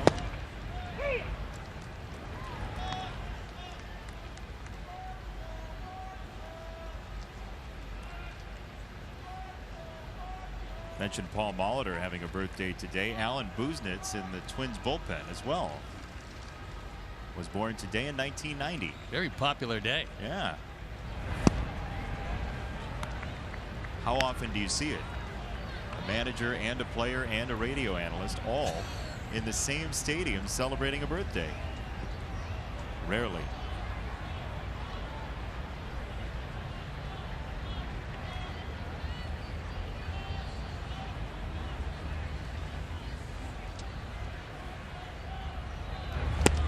Two balls and two strikes. It is hard to believe that Paul Molitor is 62 years old today. He finished his career 20 years ago. Obviously before his birthday was his last game, but it was age 41 season. He was just a wonderful player. Wasn't much of anything he couldn't do. Over 3,000 hits. That'll usually get you in the Hall of Fame, and in his case it did. Came up as shortstop, eventually a DH.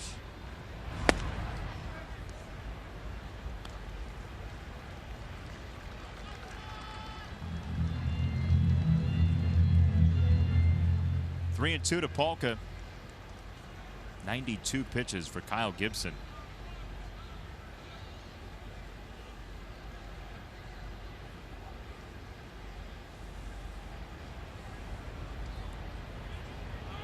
Payoff. Daniel grounds it right side and past Forsythe. That had some sauce on it. It ends up in right field, and the Sox make it 5-2.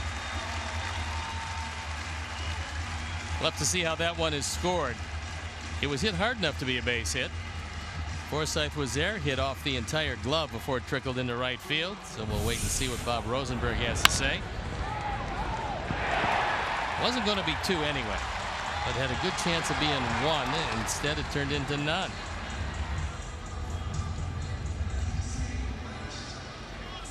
So it goes E4. Tough air on that one. That ball off the bat was 108 miles an hour for Daniel Polka. Yeah, and hard hit. Very hard hit. He's going to get some infielders some errors. Xfinity X1 customers say, show me the Chicago White Sox into your X1 voice remote and get live team stats on your TV. Change the way you experience TV with Xfinity X1. Garvin Alston to the mound to have a word with Gibson.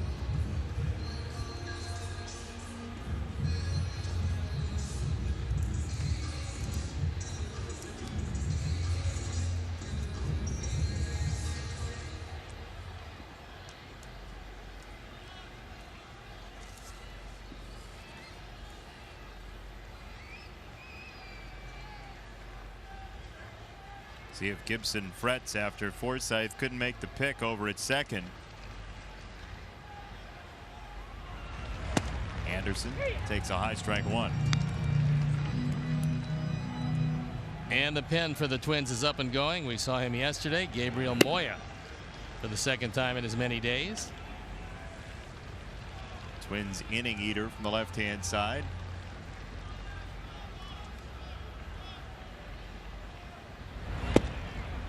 Check swing, and he did tip it into the glove, so 0-2. Tim said, did I really?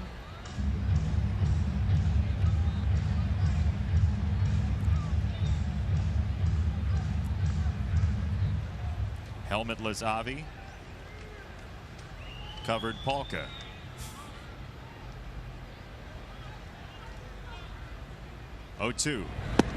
Swing and a miss. There's that slider from Gibson for strikeout number 5. Let's take a look at StatCast AI powered by AWS. Back to the second inning. And a bomb. Off the bat of Nicky Delmonico, 101.5 miles an hour. It's a towering fly ball, 34-degree launch angle. And for Nicky, home run number 7. All 3 of those home runs from the Sox today have just been trashed.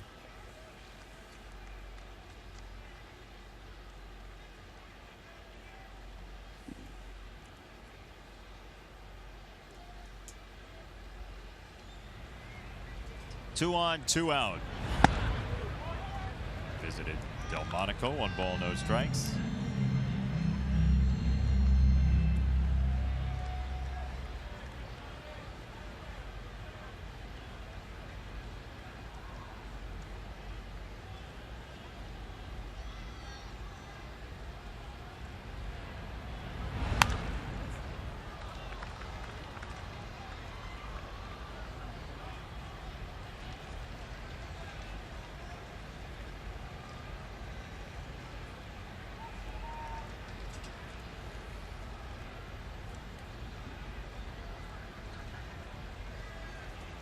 So Nicky's run the count twice to 3-1 against Gibson. First time he got a fastball and crushed it.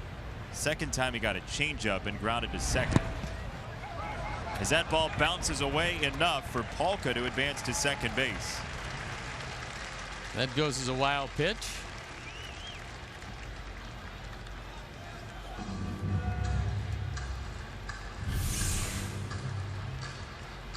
Like a changeup, and Garver could not corral it.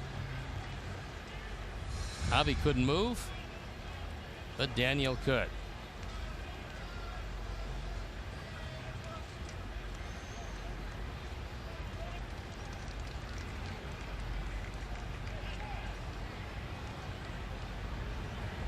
Pitch number 100 today for Gibson.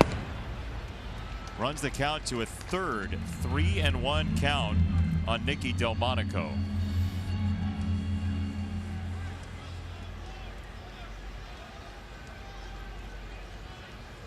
"35 pitches this inning.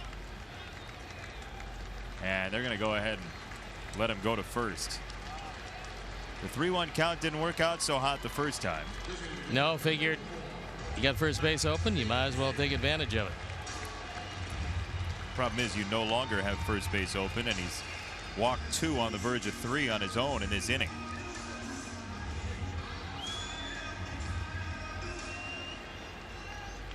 Matt's tapped in front of the plate for his first out, then struck out last time.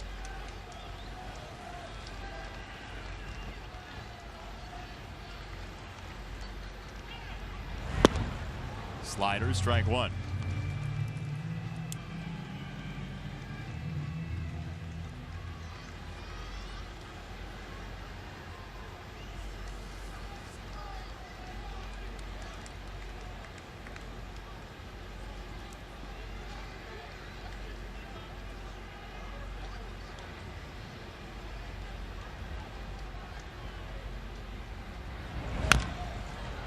Ball hung around in the zone. It's 0-2. And Gibson got lucky with that, because the first one, a very good slider. That one just kind of stayed there over the middle of the plate, and Matt fouled it off.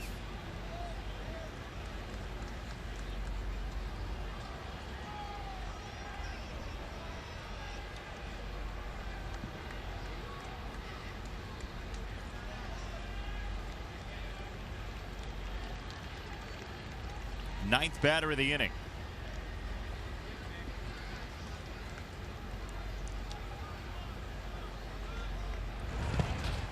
And the dirt. Davidson lays off.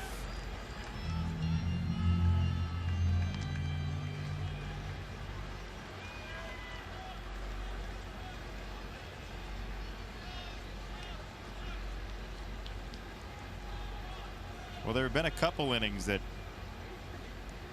could be up for best short film for Kyle Gibson this afternoon. Pitch number 104 on the way. That's a lot of work in less than 5 innings.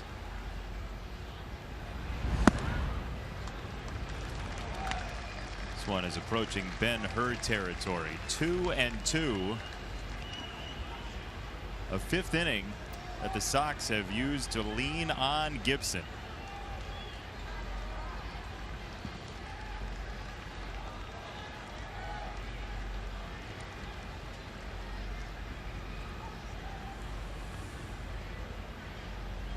Can Matt be the dynamite on 2-2? On the ground, left side, throw, base hit. Avi scores. Polka's around third. 2 runs are home. 7-2 Sox.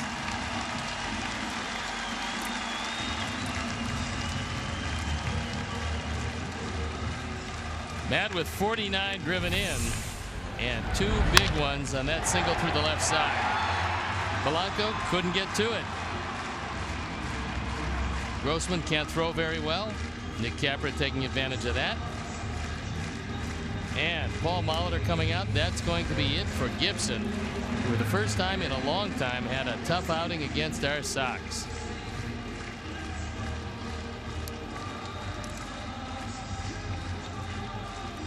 Moya comes in, Gibson comes out. 7-2 as we continue here in the bottom of the 5th with batter number 10 after this.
And we've got Gabriel Moya coming in the ball game. He's 3-0. His ERA up close to 4.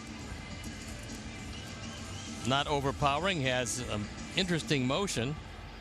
Was the first man out of the chute yesterday in relief of Barrios. And threw it fairly well until Moncada took him deep.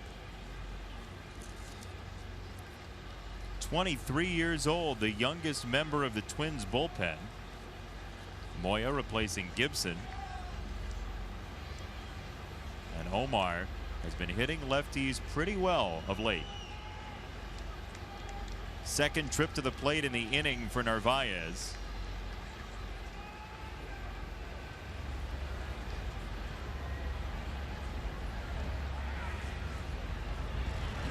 Boy, how crucial was it for the Twins that Barrios stayed in after the rain delay yesterday?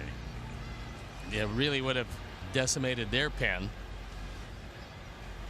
But he was able to pick up 5 and get a no decision. Actually left ahead in that ball game, but Sox tied it up.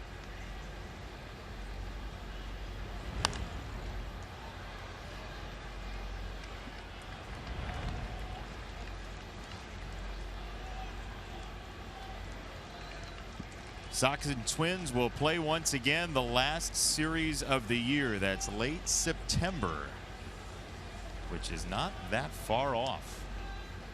Chances are dwindling to come see the Sox at home. Boston's in town. The Angels, the Cubs are in town.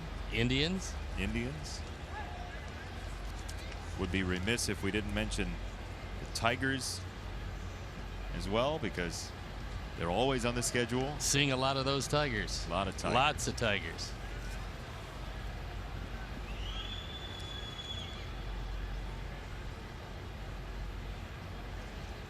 One.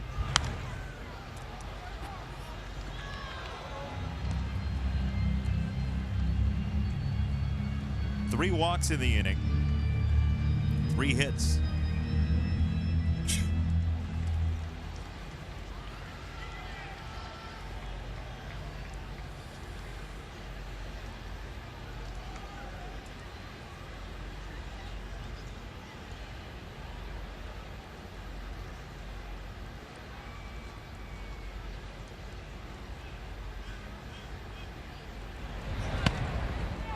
By the way, huge jackpot last night on the Sox split raffle, which you can play every home game. WhiteSox.com/Sox split.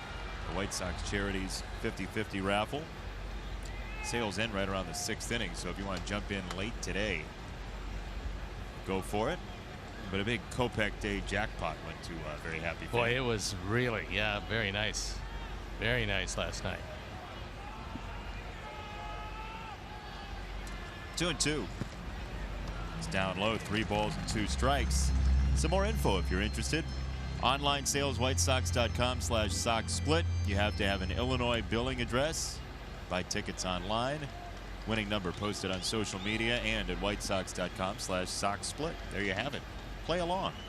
Win some cash from your couch. Did a couple of very big winners last few weeks. Oh yeah, Tommy Day, Kopech Day. That was a big one. Tommy Day.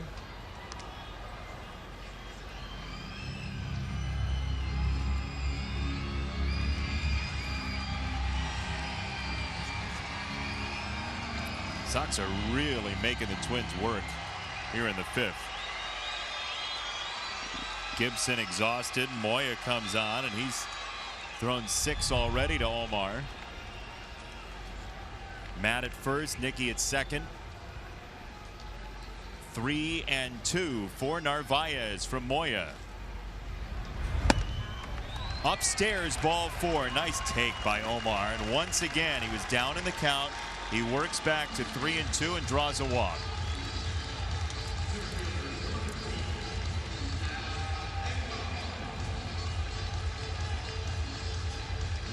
Omar ought to just start 3-2 because he seems to get there each and every at bat. So some way along the line, he's able to make it a full count and make it an interesting at bat. Like at softball, you start 1-1. So here's Adam Engel, who last time up, just 24 minutes ago, blasted a home run to left to give the Sox the lead. Notably, he's taken off the chain for this at bat.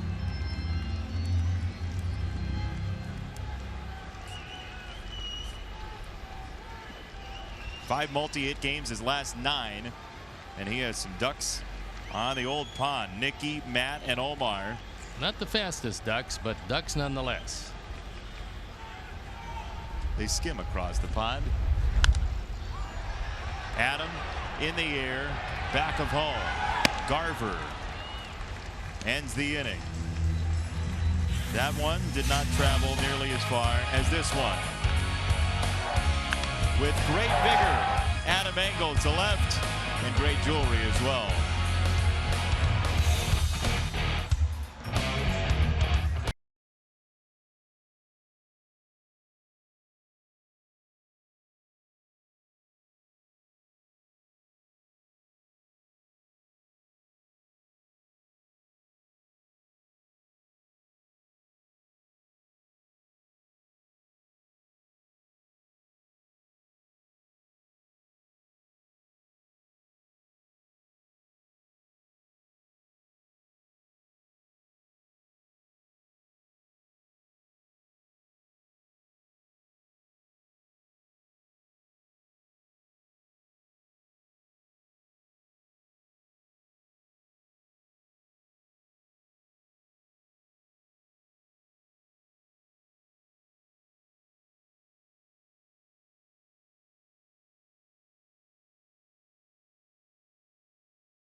straight.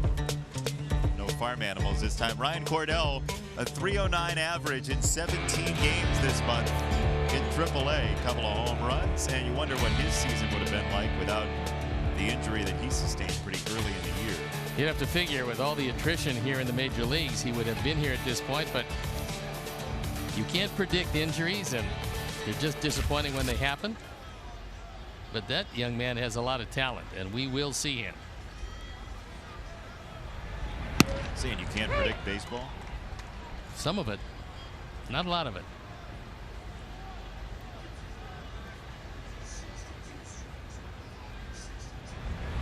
Sano takes outside, 1 ball, 1 strike. Still hitless in the series, Miguel Sano.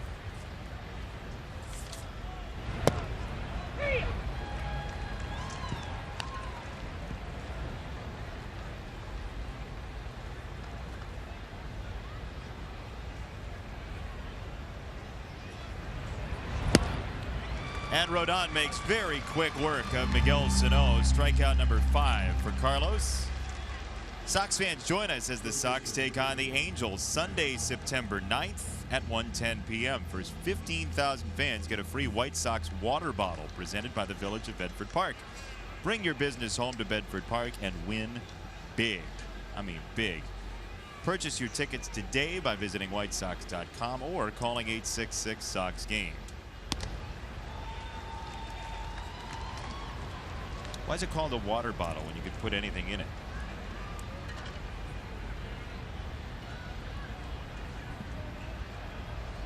Is that rhetorical? It is only if you don't answer it. Now let's take a look at the in-game box score, shall we? Sano still having problems. Yeah. Third base, Sanchez, backhand side, and he's got it there for out number 2. Yolmer told you there was still plenty left in that arm to show you that he hasn't shown you at all. Well, yeah, he said 10% is what he's flashed over at third this year. That's it, just 10? Yeah, that's all. He's got an Arenado or Chapman arm that he's been keeping in abeyance. Or combined. Yeah, both.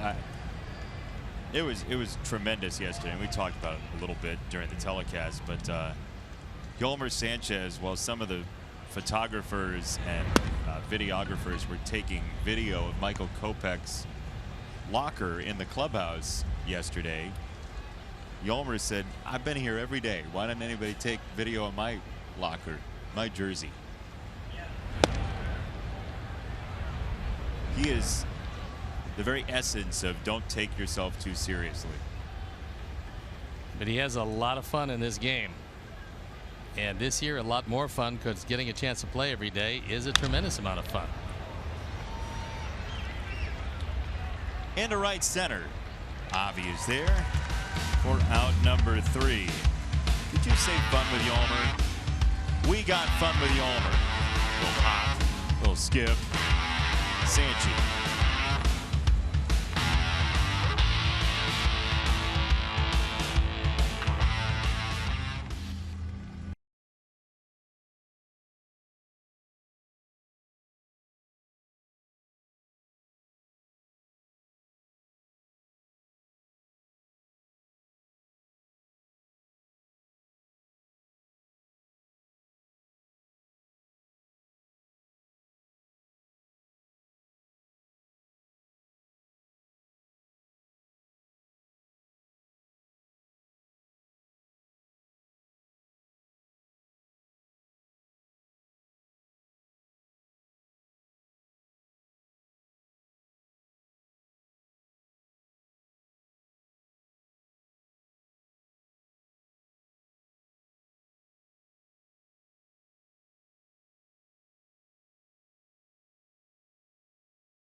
Stream the White Sox and Tigers game this Friday for a chance to win free tickets to an upcoming game.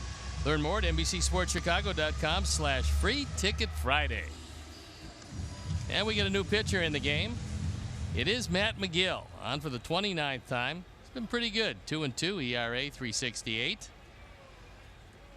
42 strikeouts in 44 innings. That's very good. And left-handers haven't done much with him, probably connoting a pretty good changeup.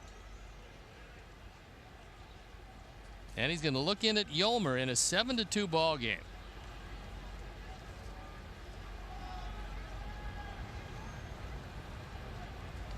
Sanchez, Moncada, Garcia. First one outside, ball one. Matt McGill from Simi Valley, California.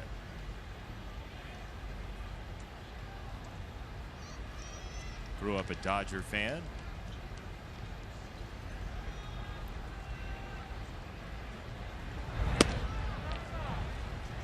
Here's the changeup, 2-0.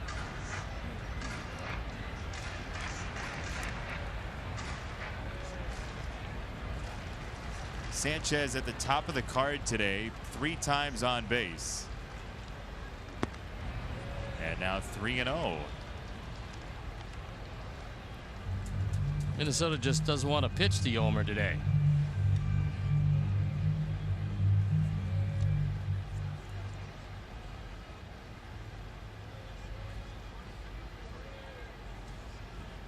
Wall around him. Just don't want to throw it in the zone. Yolmer's frightening. He is. Those Mickey Mouse ears have special powers. He's on again, and the Sox continue to have big innings. In the last month or so, last 2 months really.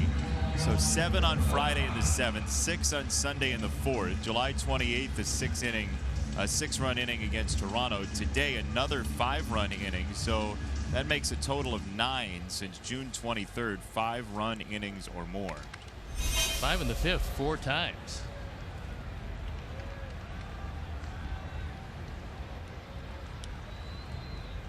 Yoan Moncada takes a cold strike.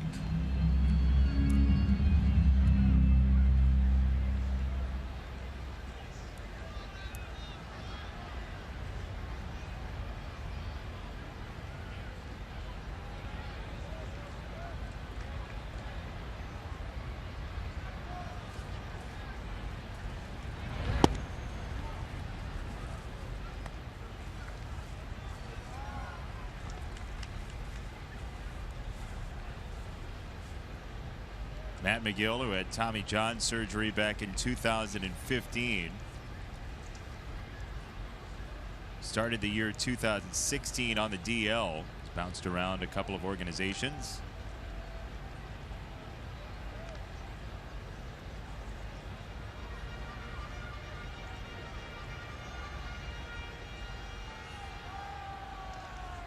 He didn't exactly start in the mailroom, McGill, but he was a 31st round pick in 2008.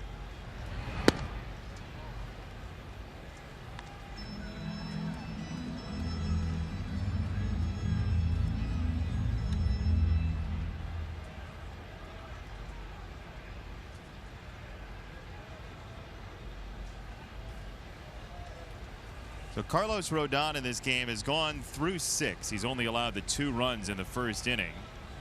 And the Sox will see who they decide to use behind him in this game. The bullpen has changed course a little bit as Moncada slashes this ball to right field. Sanchez ticketed for third. He's going to get there easily. And runners are at the corners against McGill here in the 6th.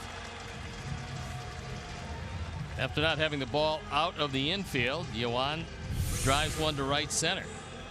So the Sox in business here in the 6th inning.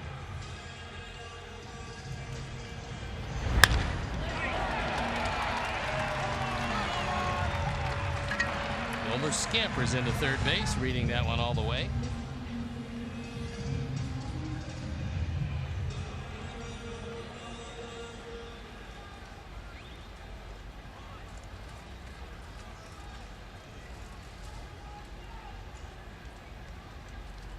Avi 2 for 3, swinging it well today.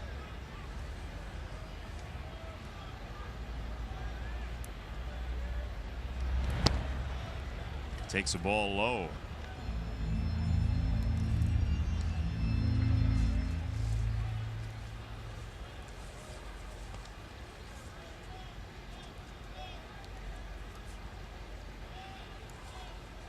Sox offense has become uncaged in the middle innings in this game.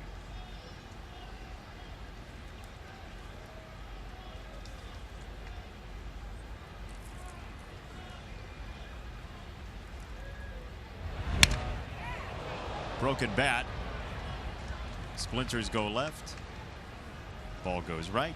And here's the White Sox pen. Xavier Cedeno, one of just 3 lefties in the bullpen now, with Luis Avilan being traded to Philadelphia for right-hander Felix Paulino. And Avilan, a very serviceable left-hander. I thought he did a pretty nice job overall. He appeared in 58 games, and the Phillies are going to like having him in the pen. He throws strikes. He got a pretty good curveball. Sox are well stocked with left-handers and have been. 4, now 3 in the bullpen. Ryan Burr has come up from AAA Charlotte to make at some point his major league debut. His contract purchased today.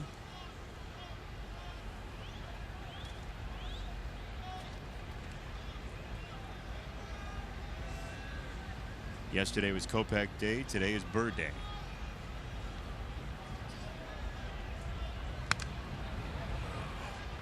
Two and 2 on Avi with Sanchez at third, Moncada at first.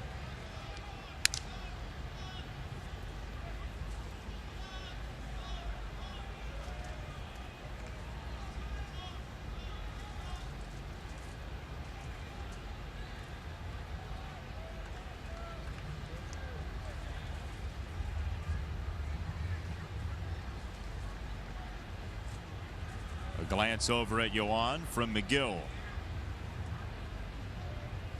2-2. Avi to third base.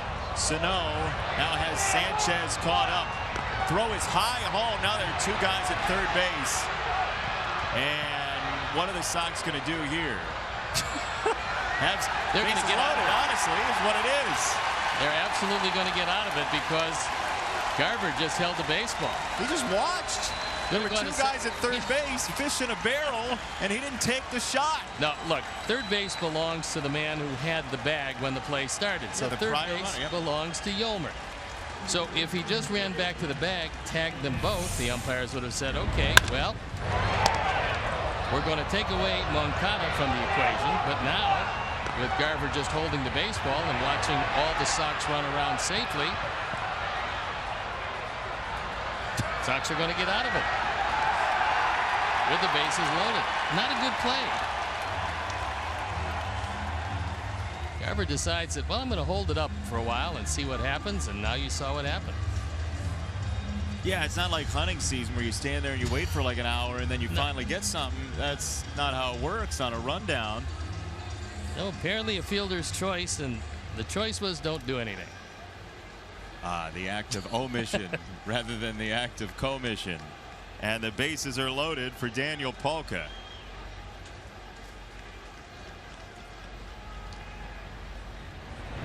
Tell me you wouldn't buy a ticket for Bad Rundown Theater if you knew it was planned. No, well, I would. We've seen a bunch of it recently. There was an example of it.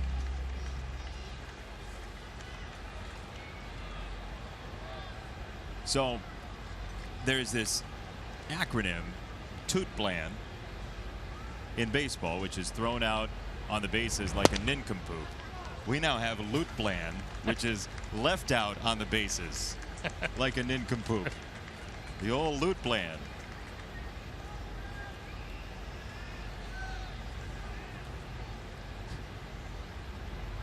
See something new every day at the ballpark. 2 balls and a strike on Daniel.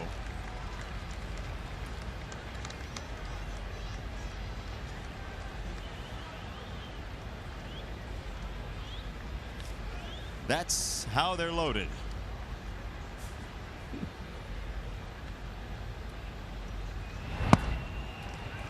3-1.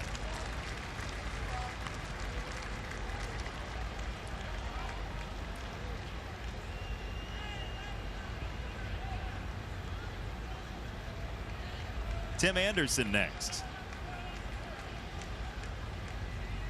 What misfortune could possibly befall the Twins more in this 6th inning? To first base, nice catch. Austin guns it home, and they get 2 out of it. So suddenly we're basically left where we should have been before bad rundown theater. And a pretty spiffy 3-2-3. Daniel couldn't get out of the box. By the time he did, he couldn't right the ship to get to first base. But he did take the circuitous route. So he starts out in the field of play, then goes away from the field of play, ends the same way, 3-2-3. Leaving 2 on with 2 out.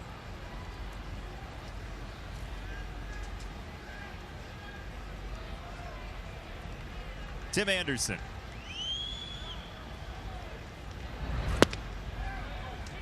He went.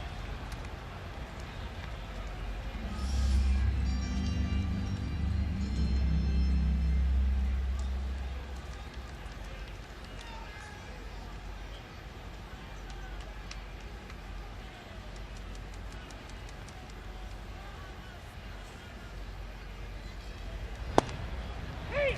0-2.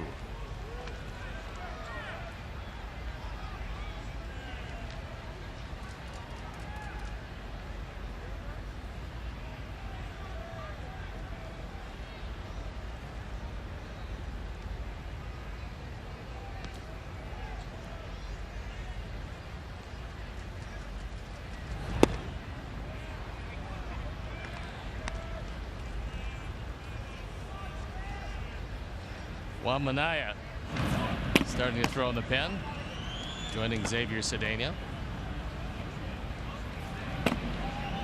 Friends don't let friends warm up alone. Oh, might as well throw a few pitches while you're there. 1-2. He struck him out. The 6th inning did not yield any runs, but it yielded high comedy. Bad rundown theater. Get your tickets now. Seats still available.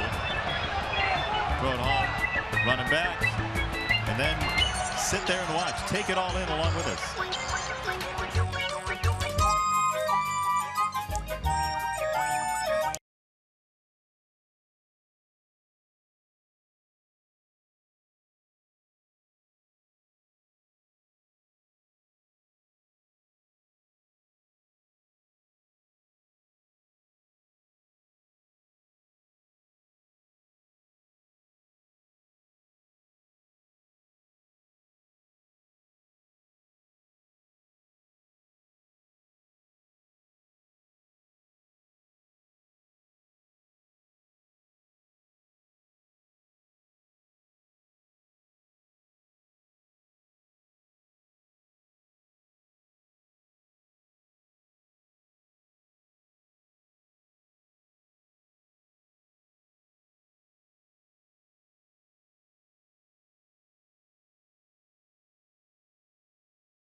Lower price, $49.99. Watch every out-of-market regular season game, plus get a free subscription to MLB at Bat Premium. Blackout and other restrictions apply.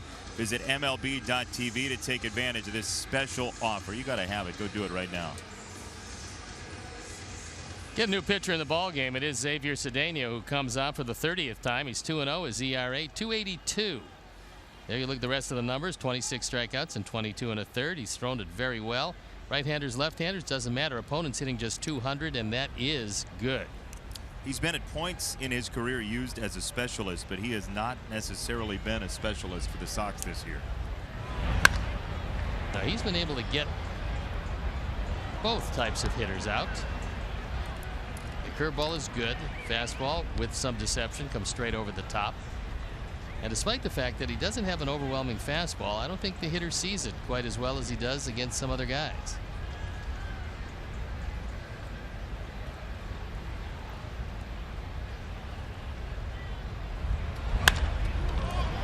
Kepler clubs this ball right center field and deep.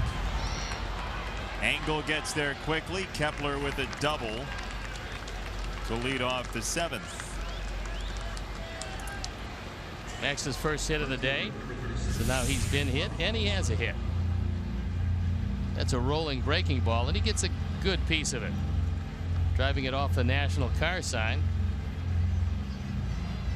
Adam does a nice job of not getting trapped too close to the wall. Plays the carom nicely, but not before Kepler runs it into his 26th double of the year. Does he get executive elite status being part of the away team? He can. For hitting the side? Can? He can. Like there are forms to fill out? You get to choose. You get to make a decision. I'd ask how that worked, but you made that up. No, I have it all figured out. Okay. If he hits it later in the year harder, he gets a couple of those clubs. All the clubs he wants. Executive elite, 7-iron. Yeah, the best executive elite, the elite status. Yeah. The very elite. Robbie Grossman. Ground ball to third. Sanchez knocks it down, and he has no play. So 2 on, nobody out for the Twins in a bubbling 7th. E5 on Yolmer as he gave some ground and couldn't come up with it. He was deep at third, so he didn't have much of a choice. You're not going to be able to smother this one on the short hop. At least he didn't think so. And then it took a bad hop. It actually moved off to his left. Couldn't corral it. That's a tough play. Yeah. I don't think Bob saw the bad hop. I think if he saw that hop taking it in a different direction, might have gone as a base hit. Curled toward his body. As there's ball 1 on Cave.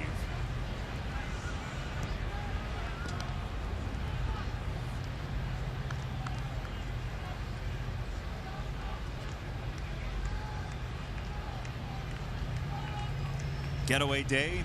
Twins will be playing Oakland for 4. The Sox will be headed to Detroit for 4.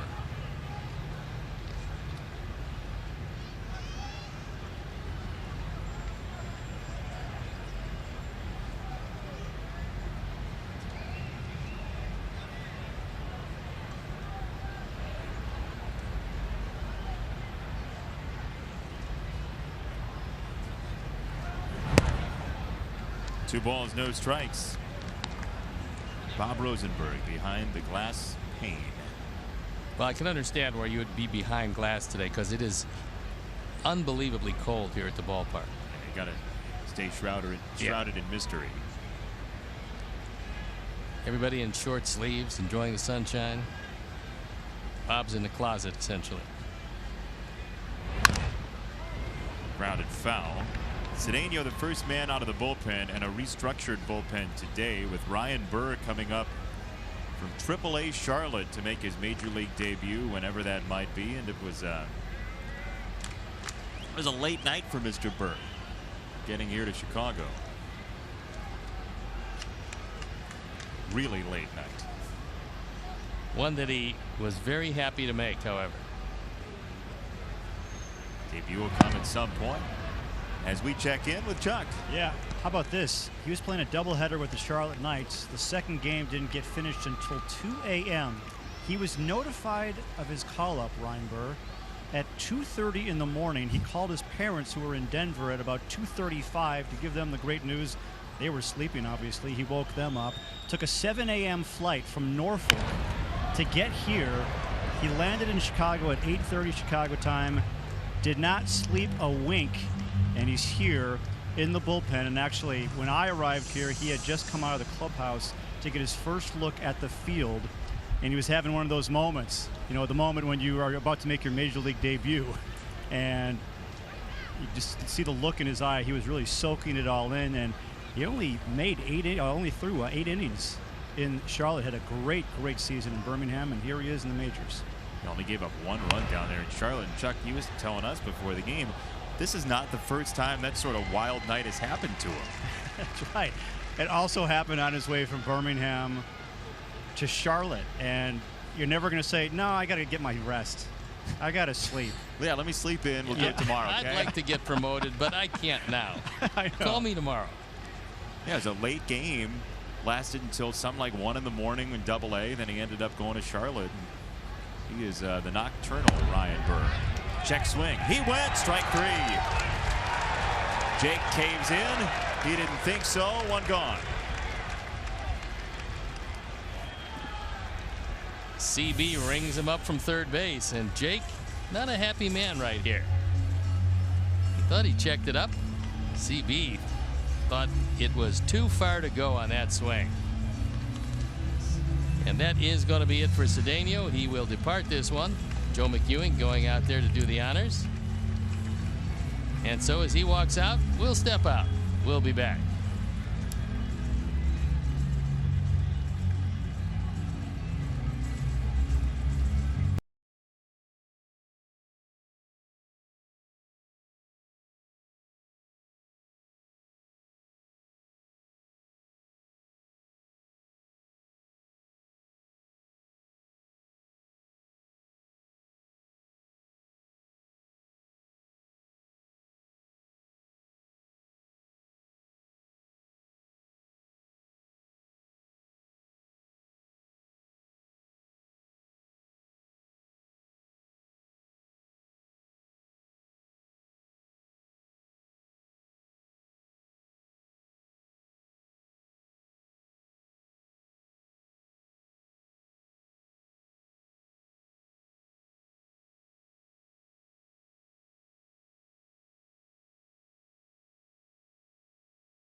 Twins at first and second and 1 out. He's on for the 36th time. He's thrown it a bit better these days. He's 1-2, ERA of 4.13. There you look at the rest of the numbers.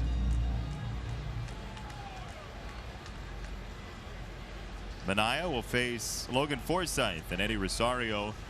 The next opponent, 2 on, 1 out. 7th inning, Sox and Twins.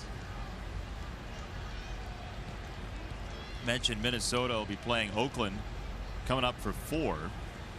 The A's are trailing. Yes, the A's are trailing. That's big news. Early today. That rarely happens nowadays. It's 3-0 Texas in the 4th. And Houston leads Seattle 3-0 in the top of the 2nd inning. A couple races feel like they're going right down to the wire this year. They probably are. I mean, this is going to be a wildly entertaining September. Yankees probably don't want to hear this, but not much of a race in the AL East for first place anyway. Yankees certainly in the thick of things for the wild card. Cleveland's put away the AL Central for all intents and purposes. Seattle still believes they've got a shot in the AL West. The NL East is really entertaining. Philadelphia and Atlanta going head to head. Nothing decided in the NL Central yet. So you got 3 teams with the Cubs, St. Louis, and Milwaukee fighting for it. Same is true with the NL West. Arizona, Colorado, and the Dodgers. Dodgers just 3.5 back.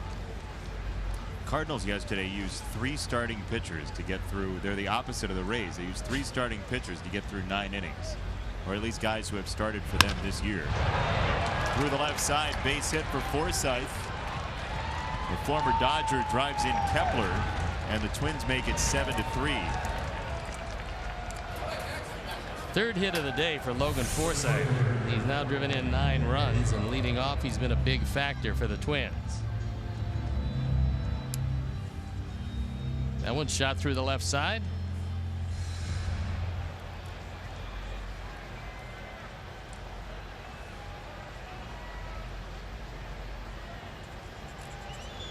One in, 2 on, 1 out, Rosario.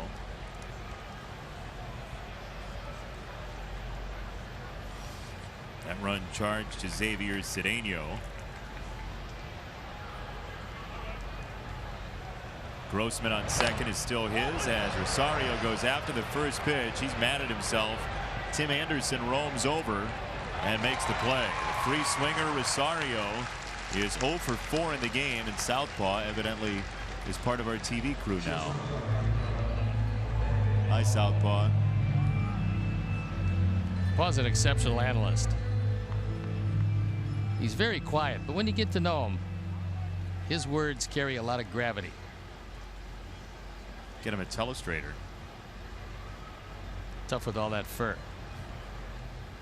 The whole screen's marked up. 2 down, Polanco.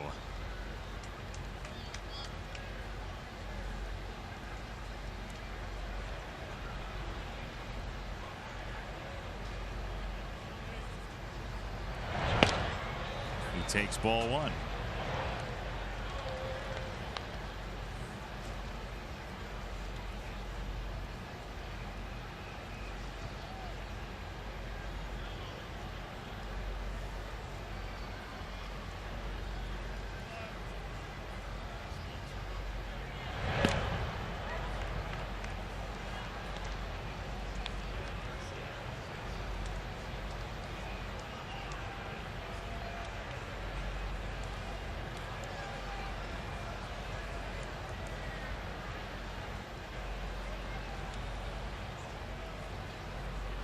Two 2-0 on Polanco. He went down to golf that thing to right field on a line for out number 3. 1 in, and that's all for Minnesota. Our cricket smile is Ryan Burr and Hector Santiago too. Welcome.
$5 in the upper level, $15 in the lower level. Parking for only $10, plus special family-focused activities located throughout the ballpark. Family Sundays proudly presented by Coca-Cola. Coca-Cola, taste the feeling. Visit whitesox.com/Sundays to get your tickets today. McGill is out. Better call Addison. It's Addison Reed out for the 48th time. Has not been his most successful year at 1-6, ERA 4.62.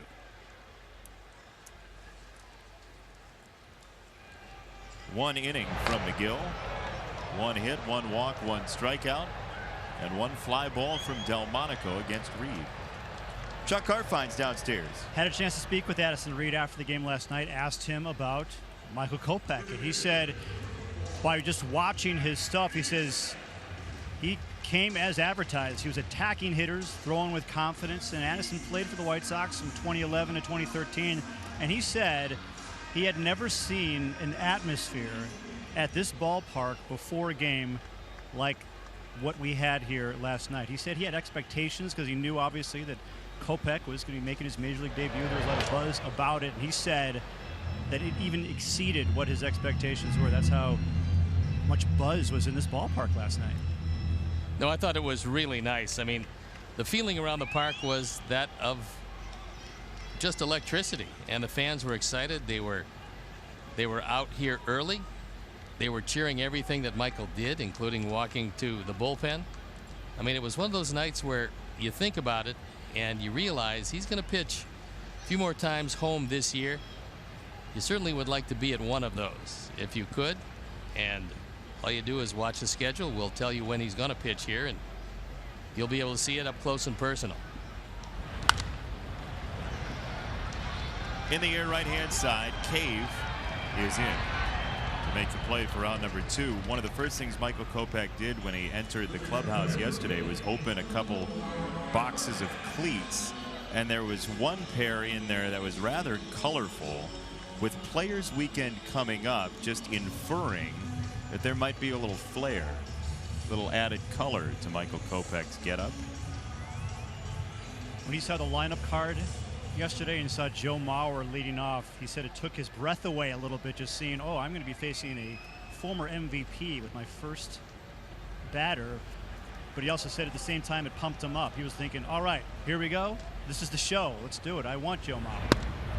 Yeah, he was just a teenager when Joe Mauer made his major league debut, like an early teenager. Yeah. You'll say he was a teenager 2 years ago. Well, that's 20-teen. Well, a little before, 2+. I know where you're going with that. You're very young man with a whole lot of talent. Steve, what did that show you, how he was just going after guys? There's Joe Mauer. I'm going after him. That's what he was doing specifically in that battle in his second at bat with Mauer. What I liked, Chuck, most of all was getting in as much trouble as he got in. Runners at the corners, nobody out in his first inning ever in the major leagues.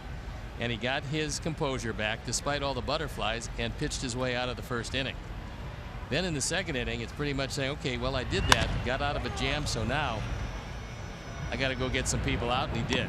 My math was really bad on that. He was 8 years old when Mauer made his debut, so I led you astray.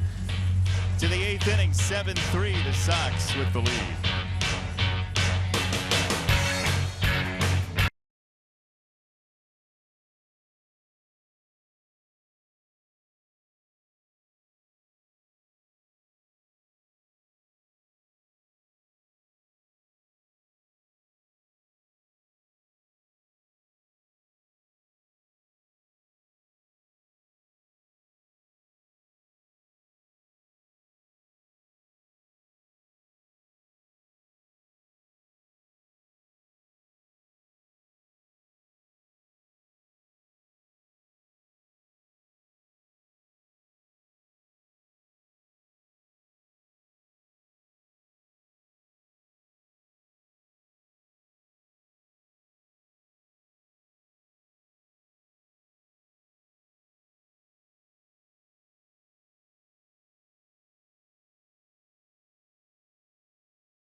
Shall we? It is the return of Giancarlo Stanton to Miami, where they actually still would rather have him there.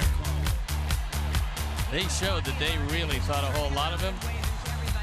He responded with a couple of hits.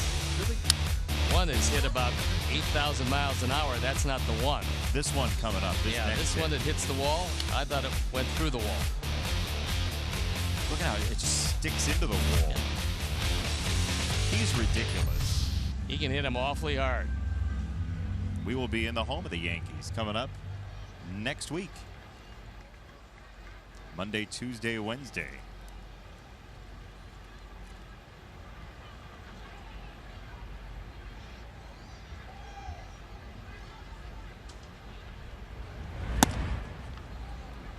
Sox will play the Marlins again next season. The NL East is the interleague opponent, and the schedule just released today. Make your plans to join us now, as Moncada makes his plans to catch this ball. One down here in the eighth. Some schedule highlights. The regular season opener Thursday. Again, we're opening at Kansas City. It'll be like 11 degrees. The home opener is against the Mariners. Cubs series June and July once again. And then we're on the road at Nats Park at the Phillies, and we'll see the new Braves digs with your old buddy Chip. Supposed to be a beautiful ballpark. Very much of a hitter's ballpark. And the Braves have got themselves a real talented organization.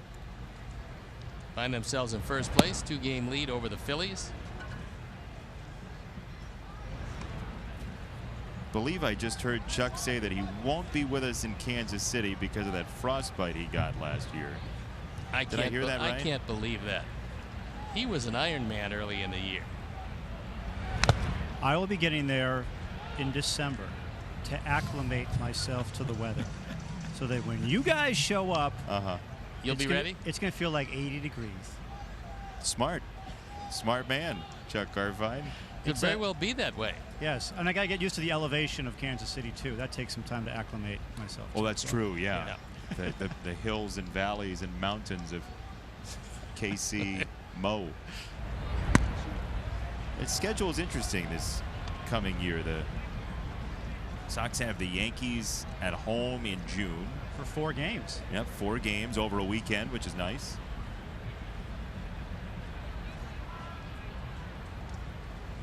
Don't play the Twins until May, and then a lot of Twins. I don't understand how they go back and forth between 6 games with the Cubs and 4. It's going to be 4 next year. When the NL Central is the interleague opposition, you get the added 2 games. Yeah, you play them 6. Other than that, it's 4, Art Chuck.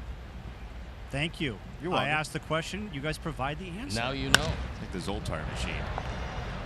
Anderson on the grass slings it for out number 2.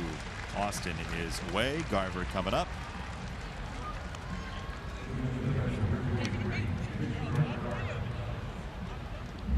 Home and home with the Nats too. Yeah, Nats. Probably Bryce Harperless Nats. Ooh. We'll see. But Adam Eaton will be there. It's true. The return of Adam Eaton to guaranteed rate field. Still well liked by a lot of Sox fans. He's a good player. And a very nice return on the trade. So he was very valuable to the Sox. Yes, he was. Especially if it continues to be what I think it's going to be. Is Giolito at 9-9, putting together a nice year.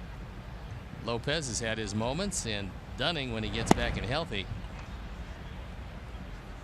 is going to be a very good pitcher. He showed it this year. Yeah, very cerebral pitcher, and he was doing what we expected. An A-ball, got promoted to Double-A this year, then was injured. Tweeted recently that he was heading to Arizona.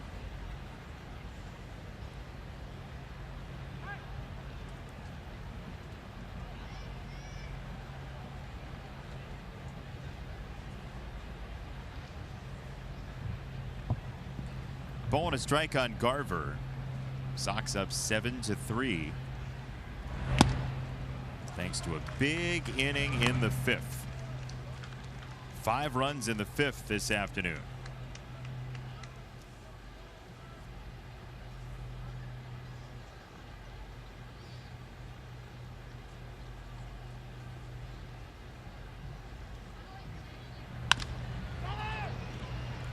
First base.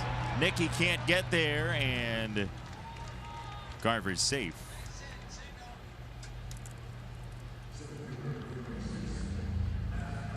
That's going to be a base hit, as Nicky, ranging to his right, could not corral it.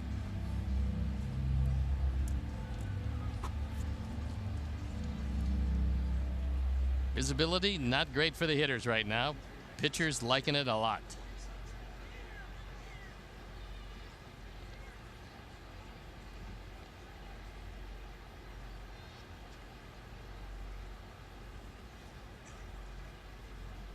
There is the vista from third base. Strike one to Kepler.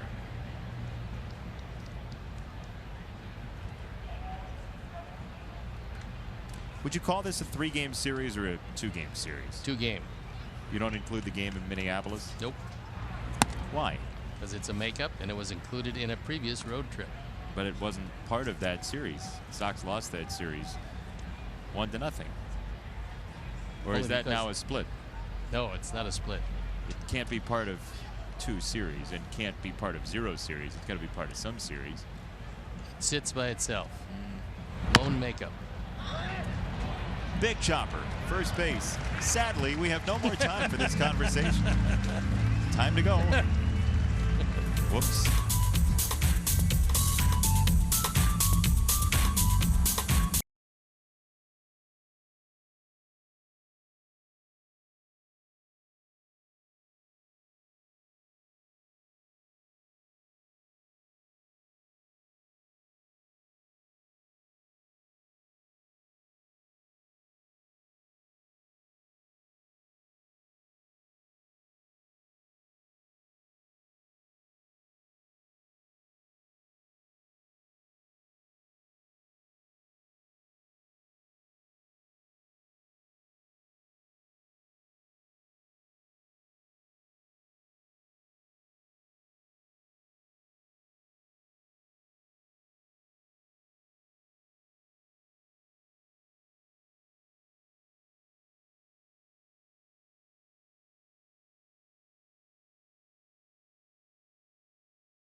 Layla, thank you very much.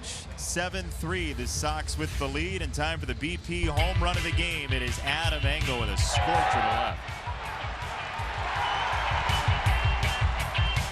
That one just a line drive rocket. And Engel with his 5th home run of the year, giving him 26. And helping to add to the lead as Oliver Drake comes into the ball game. 5 teams this year on for the 32nd time, and there you look at the numbers. We saw him, and last time we saw him, he threw pretty well. That was in the last series against the Twins on Monday. Forsythe throws to first and has out number 1 on Engel, who looks like he'll finish 1 for 4. The day after we were talking about Oliver Drake, our old buddy Dan Hayes wrote a story about him in The Athletic, now writing covering the Twins. So Oliver Drake's wife Shannon is traveling with him for the first time ever this season. So she has experienced all of that, all 5 teams with him. Well, I'm sure she's just ecstatic that she picked this year to be the first year that she traveled. It has not been easy to relocate all the time. So this is from Dan's story. They stayed in Milwaukee during the first time he was designated for assignment. between Cleveland and Los Angeles. They went back home to Massachusetts. Some weeks in Cleveland, then they decided to move into the apartment formerly occupied. As that ball is to third, Sano roaming over to make a nice play for out number 2 on Sanchez. Moncada coming up. So they move into the apartment that Matt Belisle used to have. Oliver Drake's wife spent all day unpacking the cars, setting the place up, went to a store for kitchenware, some other items. And Oliver says, I come back home, she had hung everything up, did a little shopping, set everything up in the kitchen, came back that day, said, we got to pack it all back up. Got to go. He's leaving again. We're out. Jeez. Imagine, you know how it is. You move into a new place and you're just exhausted because you've unpacked and it feels like this momentous thing where finally you can sit back and relax and just enjoy whatever you're watching on TV, turn your brain off, and then you have to do it again. That'll drive you insane. Well, Oliver probably explained to his wife that this is a very tough game, and now she's seeing it up close and personal, just how tough it can be. And I'm sure that, as the only thing he said, made her feel all better. Much better. And everything was fine. See, I told you it was really tough, so this is the way it's like every year. Yeah, so do it again. Let's go. 5 different teams each year. I mean, some guys who go up and back from AAA, at least you know the city you're going to be in. You're going to a bunch of different major league cities as Austin dives on that ball to finish off the 8th inning. It's a 1-2-3-8 for the well-traveled Oliver Drake.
History some 25 years ago.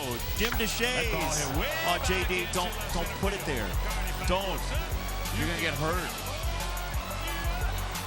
We showed the video to JD earlier. He said he must have been tipping his pitches. Splitter got it. Blackjack. Nasty. 1-0. A complete game. 10 Ks. Nice job.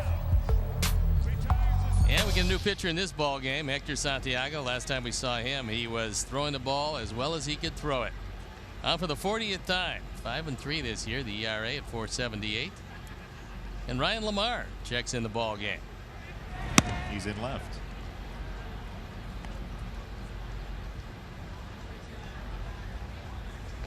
Ray Adrianza has grabbed a bat. He is on deck for Cave. We like JD very much. He just happened to be the one to give up that tater. Yep. Sorry about it. I can relate to that. Do you think they're going to be running Steve Stone highlights on the Cub game tonight? We got JD in our telecast. Threw a lot of home runs in that uniform, so probably. He's fouled just below us, 2-1.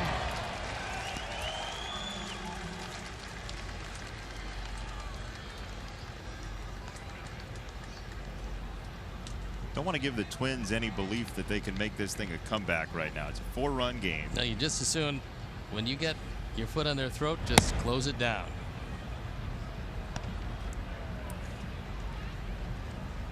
Nice job by Manaea. 1 2/3, couple of hits. That was it.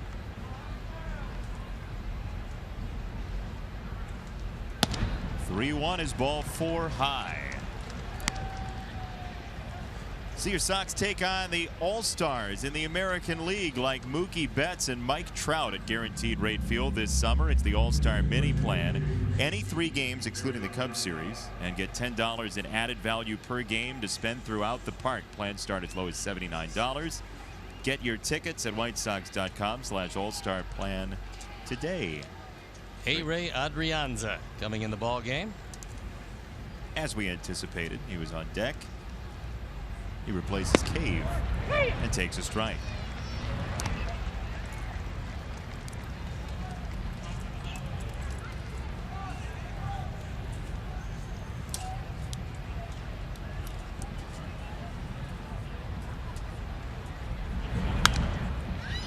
He's down 0-2 as this ball finds its way into the seats.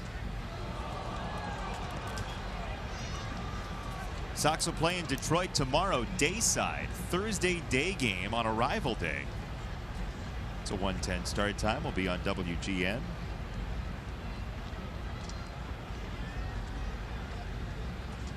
This guy has been a difficult out for the Sox this year, Adrianza.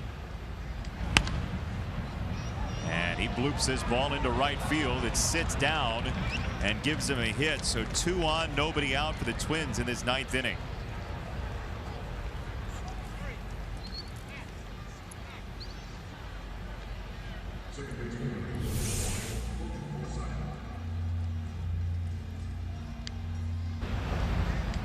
Just a helium ball to right field. Yeah, he just lofted it out there in a perfect spot.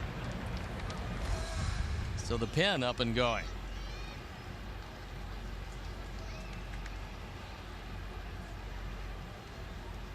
Logan Forsythe 3 for 4. Single down the third baseline, a single to left and a single to right. As Hector pumps in a strike.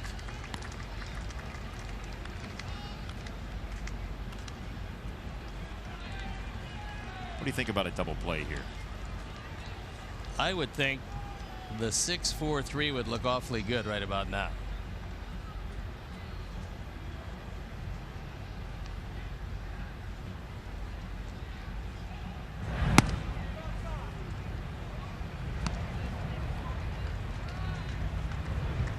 Told you about the pen, and there it is.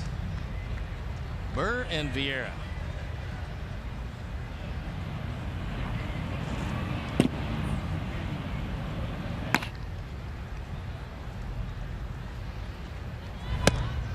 Two and one. We've seen a couple versions of Hector out of the bullpen. One is just a strikeout waterfall, and then the other one, the downside, is when the command's not there, and that version is what draws Don Cooper out of the dugout to have a conversation.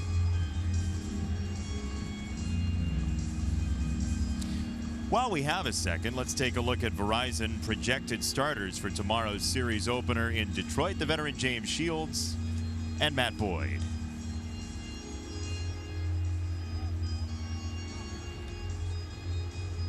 James a 4.39, Boyd a 4.27 so far this year. An opponent's batting average, both fairly low for both of them.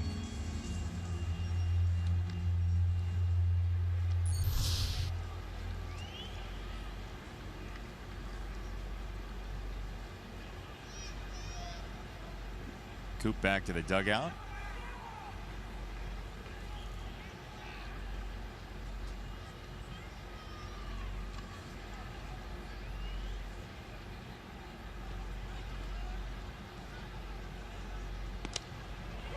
There's a strike, 2-2.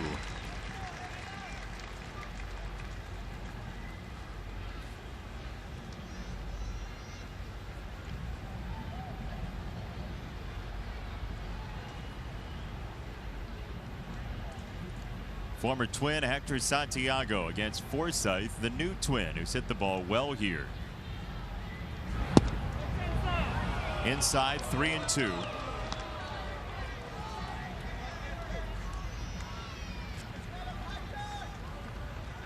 (7-3) Sox with the lead thanks to a 5-run inning in the 5th.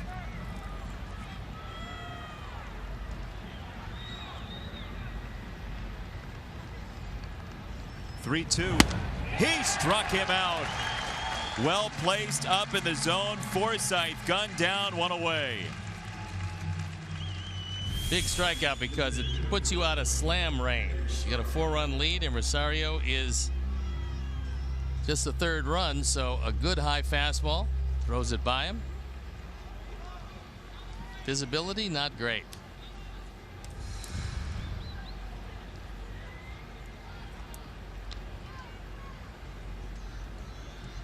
Eddie Rosario, 0 for 4. Sells out to fly it foul, 0-1.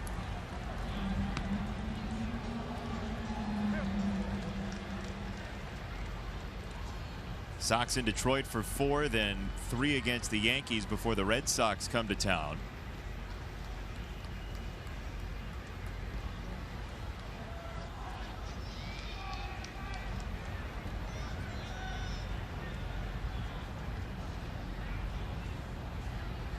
Oh, 1. Into foul ground, 0-2.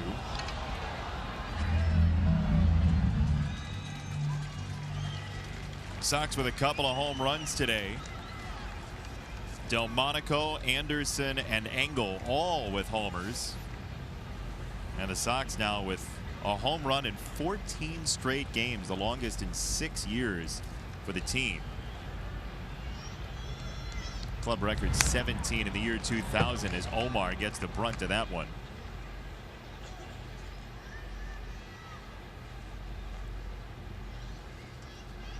Herm Schneider could use a day off. He wouldn't take it, but he could use it. In the busiest man in show business, and this one hits off the thigh.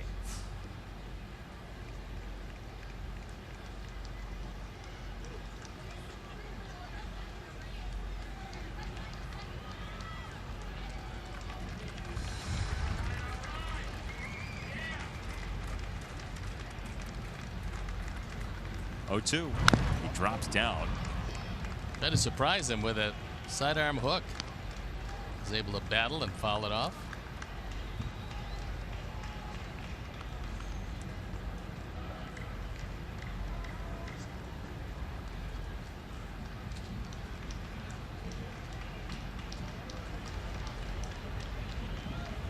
No balls, 2 strikes. Rosario and Santiago. 1 out, 2 on.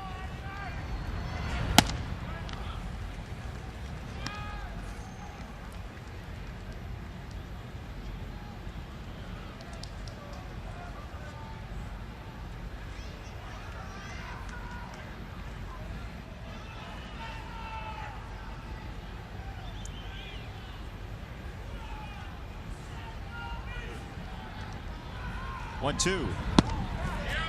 Off the plate.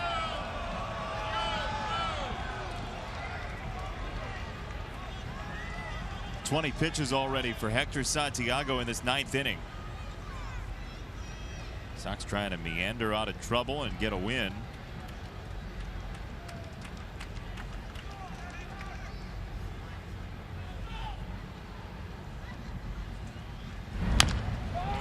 Brush to first. Nicky is there to stab out number 2.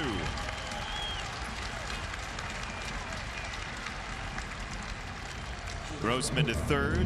Adrianza to second. Their runs are of no consequence. But keeping Polanco off base ahead of the big man Sano in the on-deck circle is the key.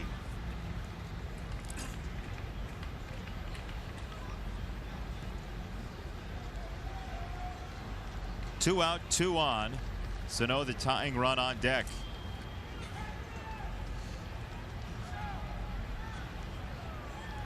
Hector works out of the wind again. And there's strike one.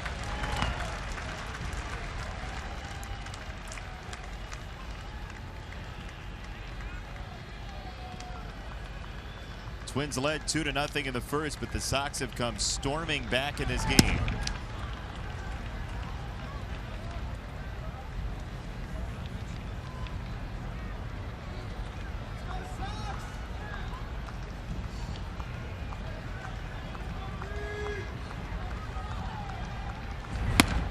Upstairs for strike two.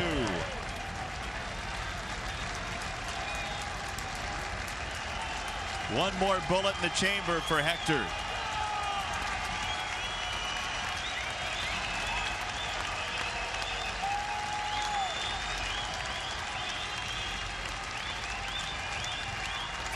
A ball and 2 strikes. 2 on, 2 out. He struck him out. Santiago gets the chase, and the Sox storm back for a 7-3 finale win. Carlos Rodon continued his hot pitching. Had some problems in the first inning, then he settled down and got through 6 before turning it over to the bullpen, and the offense via the long ball today was the key. 3 home runs. That set the stage for a big win here, and it's on to Detroit with a victory against the Twins. 3 home runs in the game for the Sox. Tim Anderson, Nicky Delmonico, Adam Engel go long. And just like we promised, it's time for the Miller Lite Hold True moment, and it is a 3 home run. And Nicky leads it off. Then Tim hits a bomb. And Adam Engel finishes it off with a line drive rocket, a 2-run homer, and that is all it took. Again, the Sox are playing better baseball. They win the series at Detroit. They play pretty well against Kansas City, and then 2 of 3 from Minnesota, depending on where you go for the series beginning. But look, the home runs are there today. Adam Engel with 1 of them, and that's a good sign for the Sox. No, it is, and he's playing very well in center field. Now he's starting to hit the baseball. I mean, his at-bats recently, along with Nicky Delmonico's, both of their at-bats have been very good at-bats.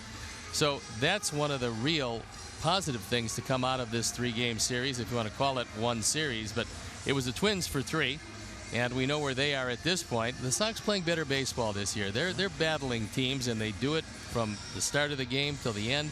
Sometimes come out, but sometimes, like today, you come on top. And part of that coming out on top is Adam Engel. He's downstairs. Actually, yeah, Adam's with Chuck Garfien. There he is. That's right. Hi. Here's Adam Engel with me. He's, well, the White Sox, you said, homered in 14 straight games. You hit 1 of the 3 here today. This one was off Kyle Gibson, broke the tie in the 5th. Take us through the at-bat. Yeah, he actually started out trying to bunt the first pitch, and I was expecting a fastball in. He threw a fastball away, and then he came back all fastballs in from there.